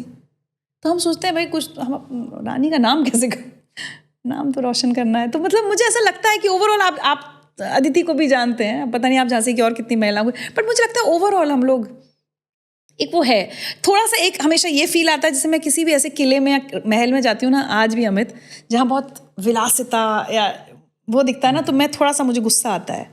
क्योंकि मेरा ऐसा मानना है कि जिन रियासतों ने या जिन राजाओं ने, या तो मुगलों के साथ शुरू में या उसके बाद ब्रिटिश फौज के साथ, अधिकारियों के साथ हाथ में मिला लिया, साठ-गांठ कर लिया, उनकी आओ भगत करते रहे, उनके आज सब बढ़िया शानदार महल, सब राजे रजवाड़े, सब कुछ है, सब जगह, अलग अलग जगहों पे। रानी लक्ष्मीबाई का क्या है आज, मुझे बताइए। एक दत्तक पुत्र, एक गोद लिया था बच्चा, उसको उन्होंने वापस भेज दिया। वो एक परिवार, मैंने सुना इंदौर में कहीं रहते हैं वो लोग। किले में आप जाइए, कुछ नहीं है किले में। एक वो जगह दिखाते हैं जहाँ से लक्ष्मीबाई घोड़े पे सवार होकर बच्चे को पीछे बांध के, आप जब वहाँ से झांकेंगे ना, तो आप आज भी डर जाएंगे कि यहाँ से कोई कूद कैसे सकता है। और 1857 में 25, 26, 27 कितने साल की लड़की वो कूद गई। उसके पीछे से 2 लड़कियां, अंग्रेजों से और भी लड़कियां, महिलाएं लड़ रही थी झांसी की। ऐसा नहीं कि सिर्फ लक्ष्मीबाई थी, उसने कितनी फौज तैयार की। उसके बाद वो रास्ते में जाती है, उसका घोड़ा मर जाता है। फिर नया घोड़ा होता है, जो एक नाला होता है, उसको पार करने से वो अड़ जाता है, होता है ना, घोड़ा नया था, अड़ा, कुछ ऐसे एक लाइन है। और लेकिन सबसे बड़ी बात कि उसने अपने लोगों से कहा कि मैं जिंदा या मरी हुई अंग्रेजों के हाथ में नहीं आनी चाहिए। मुझे जो रोना आता है ना, हमें तो उस पे आता है। क्योंकि क्या है, उनकी डेथ को लेकर अलग अलग बातें होती हैं। कोई कहता है कि घायल थी, तो एक साधु की कुटिया में गई, उन्होंने कहा इसको आग लगा दो, तो साधु ने कुटिया को आग लगाई। सबसे ज़्यादा जो मानी जानी या प्रचलित कहानी है वो ये है। एक था कि अंग्रेज़ों के बाण पे बाण आ रहे थे, मतलब सब हमला हो गया था, घायल तो वो हो गई थी। लेकिन उनका ये कहना कि, तो उनके सिपाही फिर उनको बचा के, उनको जो भी हालत में थे, फिर उनका या तो अंतिम संस्कार हुआ जो हुआ। क्योंकि हम लोग जब छोटे थे तो झांसी में एक लाइट एंड साउंड जो किले पे चलता था वो बदल गया है। मुझे उस समय की स्क्रिप्ट बहुत पसंद थी। उसमें किले में की आवाज़ ओमपुरी जी ने दी थी और लक्ष्मीबाई की आवाज़ सुष्मिता सेन की थी। दोनों इतनी बढ़िया आवाज़। तो उसमें वो किला है कि मैं झांसी का किला हूँ, ओमपुरी जी कह रहे हैं। तो मन्नू आई थी शादी होके, वहाँ से कहानी शुरू होती है। और बोले आखिरी बार यहाँ से कूद के गई थी, उसके बाद वापस नहीं आई। क्योंकि अब आपको पता नहीं कि एग्जैक्ट डेथ का, चूँकि कोई जानता नहीं, तो वो वहाँ ऐसे कहानी ख़त्म करते हैं कि मैं नहीं जानता मनु के साथ क्या हुआ। वो बहुत इमोशनल एंडिंग थी उसकी। और वो ना, मैं जब झांसी जाऊँ और लाइट एंड साउंड, क्योंकि होता है लोग मेहमान आते हैं, और मैं रोने लगती थी। फिर बाद में मेरी बेटी तो देख के बोली कि मम्मा हर बार क्यों रोना आ जाता है आपको। मैंने कहा पता नहीं, बट मुझे फ़ख्र तो है ही, गर्व है कि भाई हम किसी को बताते हैं। ऋचा जी, बहुत सारी बातों में मुझे लगा कुछ हम ऐसा कुछ छूट तो नहीं रहा है, बट हाँ, ये मैं नए जर्नलिस्ट से भी और कई बार मैं कुछ कॉलेजेस में जब पढ़ाने जाता हूँ तो मैं आपकी वीडियो भी हम प्ले करते हैं, आपकी ज़िंदगी विद ऋचा, और ये सब जो आपके वीडियोस आते हैं, इंटरव्यूज आते हैं, वो दिखा के हम कहते हैं कि हमने इनके साथ काम किया है। वैसे लोगों के लिए जो पत्रकार बनना चाहते हैं, जो जर्नलिज्म करके एक जर्नलिस्ट बनना चाहते हैं, और वैसे लोगों के लिए भी जो इस आस और इंतजार में हैं कि पत्रकारिता न्यूज़ चैनल में वापस आएगी, क्या कहना चाहेंगे? अमित, मैं इसमें ना सिर्फ पत्रकारों के लिए नहीं कहूँगी, पत्रकारों के साथ साथ क्योंकि आजकल क्या हो गया, क्योंकि डिजिटल भी इतना हो गया, यूट्यूबर्स हो गए, कंटेंट क्रिएटर्स हो गए, बहुत कुछ हो गए। तो मेरा ये कहना है कि हम लोग हमेशा से व्यूज़, और चैनल है तो टीआरपी, और यूट्यूब है या डिजिटल मीडिया और दूसरे मीडियम से तो कितने व्यूज़, कितने लाइक्स, डिसलाइक्स, इसकी होड़ में, इसकी अंधी दौड़ में ना भागें। क्योंकि इसके चक्कर में हम कंटेंट की क्वालिटी के साथ कॉम्प्रोमाइज़ कर रहे हैं। कई बार हम देखते हैं कि बहुत ख़राब कंटेंट है, वो पता नहीं कहाँ से लाइक्स व्यूज़ या वायरल हो जाता है। लेकिन अगर आप अपने आप को एक रिस्पॉन्सिबल कंटेंट क्रिएटर कहते हैं, अपने आप को रिस्पॉन्सिबल जर्नलिस्ट या न्यूज़ एंकर या रिपोर्टर कहते हैं, तो मुझे लगता है आपकी बहुत बड़ी जिम्मेदारी है कि आप फैक्ट्स और सही बात, सही चीज़ आपके दर्शकों तक पहुंचा रहे हैं या नहीं। तो जब चूज़ करना हो तो मुझे लगता है कि क्योंकि क्या आप अपने साथ बेईमानी कर रहे हैं, आप दूसरों के साथ भी बेईमानी कर रहे हैं, वो करने से हम बचें। एज पेरेंट्स मैं चाहती हूँ कि हम सब ये इंश्योर करें कि हमारा बच्चा अच्छा कंटेंट देख रहा हो, क्योंकि जितना हम अपने बच्चे की फिजिकल हेल्थ के लिए उसके खान पान का ध्यान रखते हैं कि आज बेटा दूध पी लिया, बादाम खा लिए, बेटा हरी सब्जी खानी है, ये करना है, आप उसके शरीर का तो अच्छा ध्यान रख रहे हैं कि आप उसके दिमाग का ध्यान रख रहे हैं। हम इतनी इस समय मेंटल हेल्थ कितना बड़ा इंपॉर्टेंट इशू हो गया। 15-20 साल बाद पहले कौन बात करता था हमें डिप्रेशन और मेंटल हेल्थ पे? कोई बात नहीं करता था तब भी, लेकिन अब तो ये बिल्कुल महामारी हो गई है। क्यों हो गई है? हमें पता ही नहीं हमारा बच्चा देख क्या रहा है। उस OTT शो में या उस टीवी शो में या न्यूज़ में चीखना, चिल्लाना, गाली गलौज, हम कितनी वायलेंस अपने बच्चों के सामने परोस रहे हैं। हम वल्गैरिटी अपने बच्चों के सामने, बिग बॉस, आज तो मैं नाम लेके बोलती हूँ, कुछ हो जाए देखा, क्यों हम बिग बॉस जैसा शो बच्चों को दिखाते हैं? हम क्यों ऐसे गाने सुनना? मैं देखती हूँ पार्टियों में ना इतने से बच्चे डांस कर रहे हैं, 4 बोतल वोडका, काम मेरा रोज का। आप एक जिम्मेदार फादर हैं अगर आप अपने बच्चे को ऐसे गाने पे नाचने दे रहे हैं? नहीं, थोड़ा बड़ा हो जाएगा, उसकी एक समझ विकसित होने दीजिए, होगा, लेकिन शुरू में आपको मॉनिटर करना होगा आपका बच्चा क्या देख रहा है। तो मुझे लगता है कि हम सबकी एज अ सोसाइटी, क्योंकि देखिए मैं अपने यूट्यूब शो पे बहुत वीडियोस, बहुत लाइक्स ले आऊँगी, व्यूज़ ले आऊँगी, बट मैंने सोसाइटी के साथ बहुत गलत कर दिया, तो मैं जवाबदेही तो मेरी भी बनती है। तो वो न्यूज़ चैनल्स के एंकर्स की भी बनती है, वो कंटेंट क्रिएटर्स की, सबकी बनती है, और पेरेंट्स की बनती है अपने बच्चों के प्रति। ऐसा कोई समझौता नहीं हो सकता जिसमें आप समाज के और आगे आने वाली जनरेशन्स के लिए कुछ ऐसा परोस के जाएं कि आपको आगे आने वाले समय में खुद लगने लगे कि यार ये नहीं करना चाहिए था? आपको लगता है ये पछतावा लेके नहीं जाना चाहिए? बिल्कुल नहीं। आज मुझे अगर कोई भी व्यक्ति ये कहता है कि आपके शो, मुझे कितने IAS ऑफिसर्स मिलते हैं जो अब IAS ऑफिसर बन गए हैं, लेकिन वो कहते हैं जब हम UPSC की तैयारी कर रहे थे तो आपके एपिसोड्स देखते थे, उससे हिम्मत मिलती थी, क्योंकि उनको देख के लगता था अरे इसने इतनी गरीबी में कर लिया, इसने इतने संघर्षों में कर लिया, हम भी कर पाएंगे UPSC। तो किसी को हिम्मत ही तो दे रही थी ना, किसी को निराशा तो नहीं दे रही थी। अगर सुसाइड का एपिसोड बना रही थी तो वहाँ कह रही थी कि देखो इन माता पिता की हालत, तुम मरोगे ना तो माता पिता का ये हाल होगा, ये करना चाहते हो? एसिड अटैक पे सवाल तो उठा रही थी। ड्रग्स पे हमने इतना काम किया है, अल्कोहल और ड्रग्स एडिक्शन पे हमें इतना काम किया हमने, असली सर्वाइवर्स को बिठा के कि देखो ये ऐसे शराब पीते थे, इनके घर बिक गए। एक ने कहा नोएडा में 3 घर थे, बिक गए सारे, चप्पल पहन के आए थे वो हमारे स्टूडियो में। ऐसे लोगों की कहानियां दिखाई ताकि अगर आपने शुरुआत भी की है बच्चों ने तो बच जाओ, संभल जाओ। ये मेरी जिम्मेदारी है, मुझे लगता है मैं तो पूरी कर रही हूँ। बहुत धन्यवाद आज के समय के लिए। और एपिसोड को ख़त्म में आपकी उस बात से शायद अभी शायद ऐसे ही कनेक्ट कर पा रहा हूँ कि काला पत्थर से कौन बनेगा करोड़पति तक अमिताभ बच्चन ने कभी समझौता नहीं किया कि जो करना है, जिस रूप में दर्शकों के सामने आना है, जिस कंसिस्टेंसी के साथ अपने आप को डिफाइन करना है, शायद वो अपने अंदर का वो जिंदा रखिए, तब आप कभी भी किसी गलत राह पे, किसी गलत चीज़ को नहीं करेंगे, कभी भाव नहीं आएगा। ये भाव आना जो ऋचा जी कह रहे थे ना बार बार, कि उसको होश में रहना इंपॉर्टेंट है, क्योंकि बेहोशी में जीने में ये सारी चीज़ें होंगी। जिस दिन आप होश में आ जाएंगे, ये सारी चीज़ें खुद ही एक क्लटर की तरह आपके जीवन से निकल जाएंगे और आप सीधा मार्ग चुनेंगे, सच्चा मार्ग चुनेंगे। बहुत बहुत धन्यवाद, नमस्कार।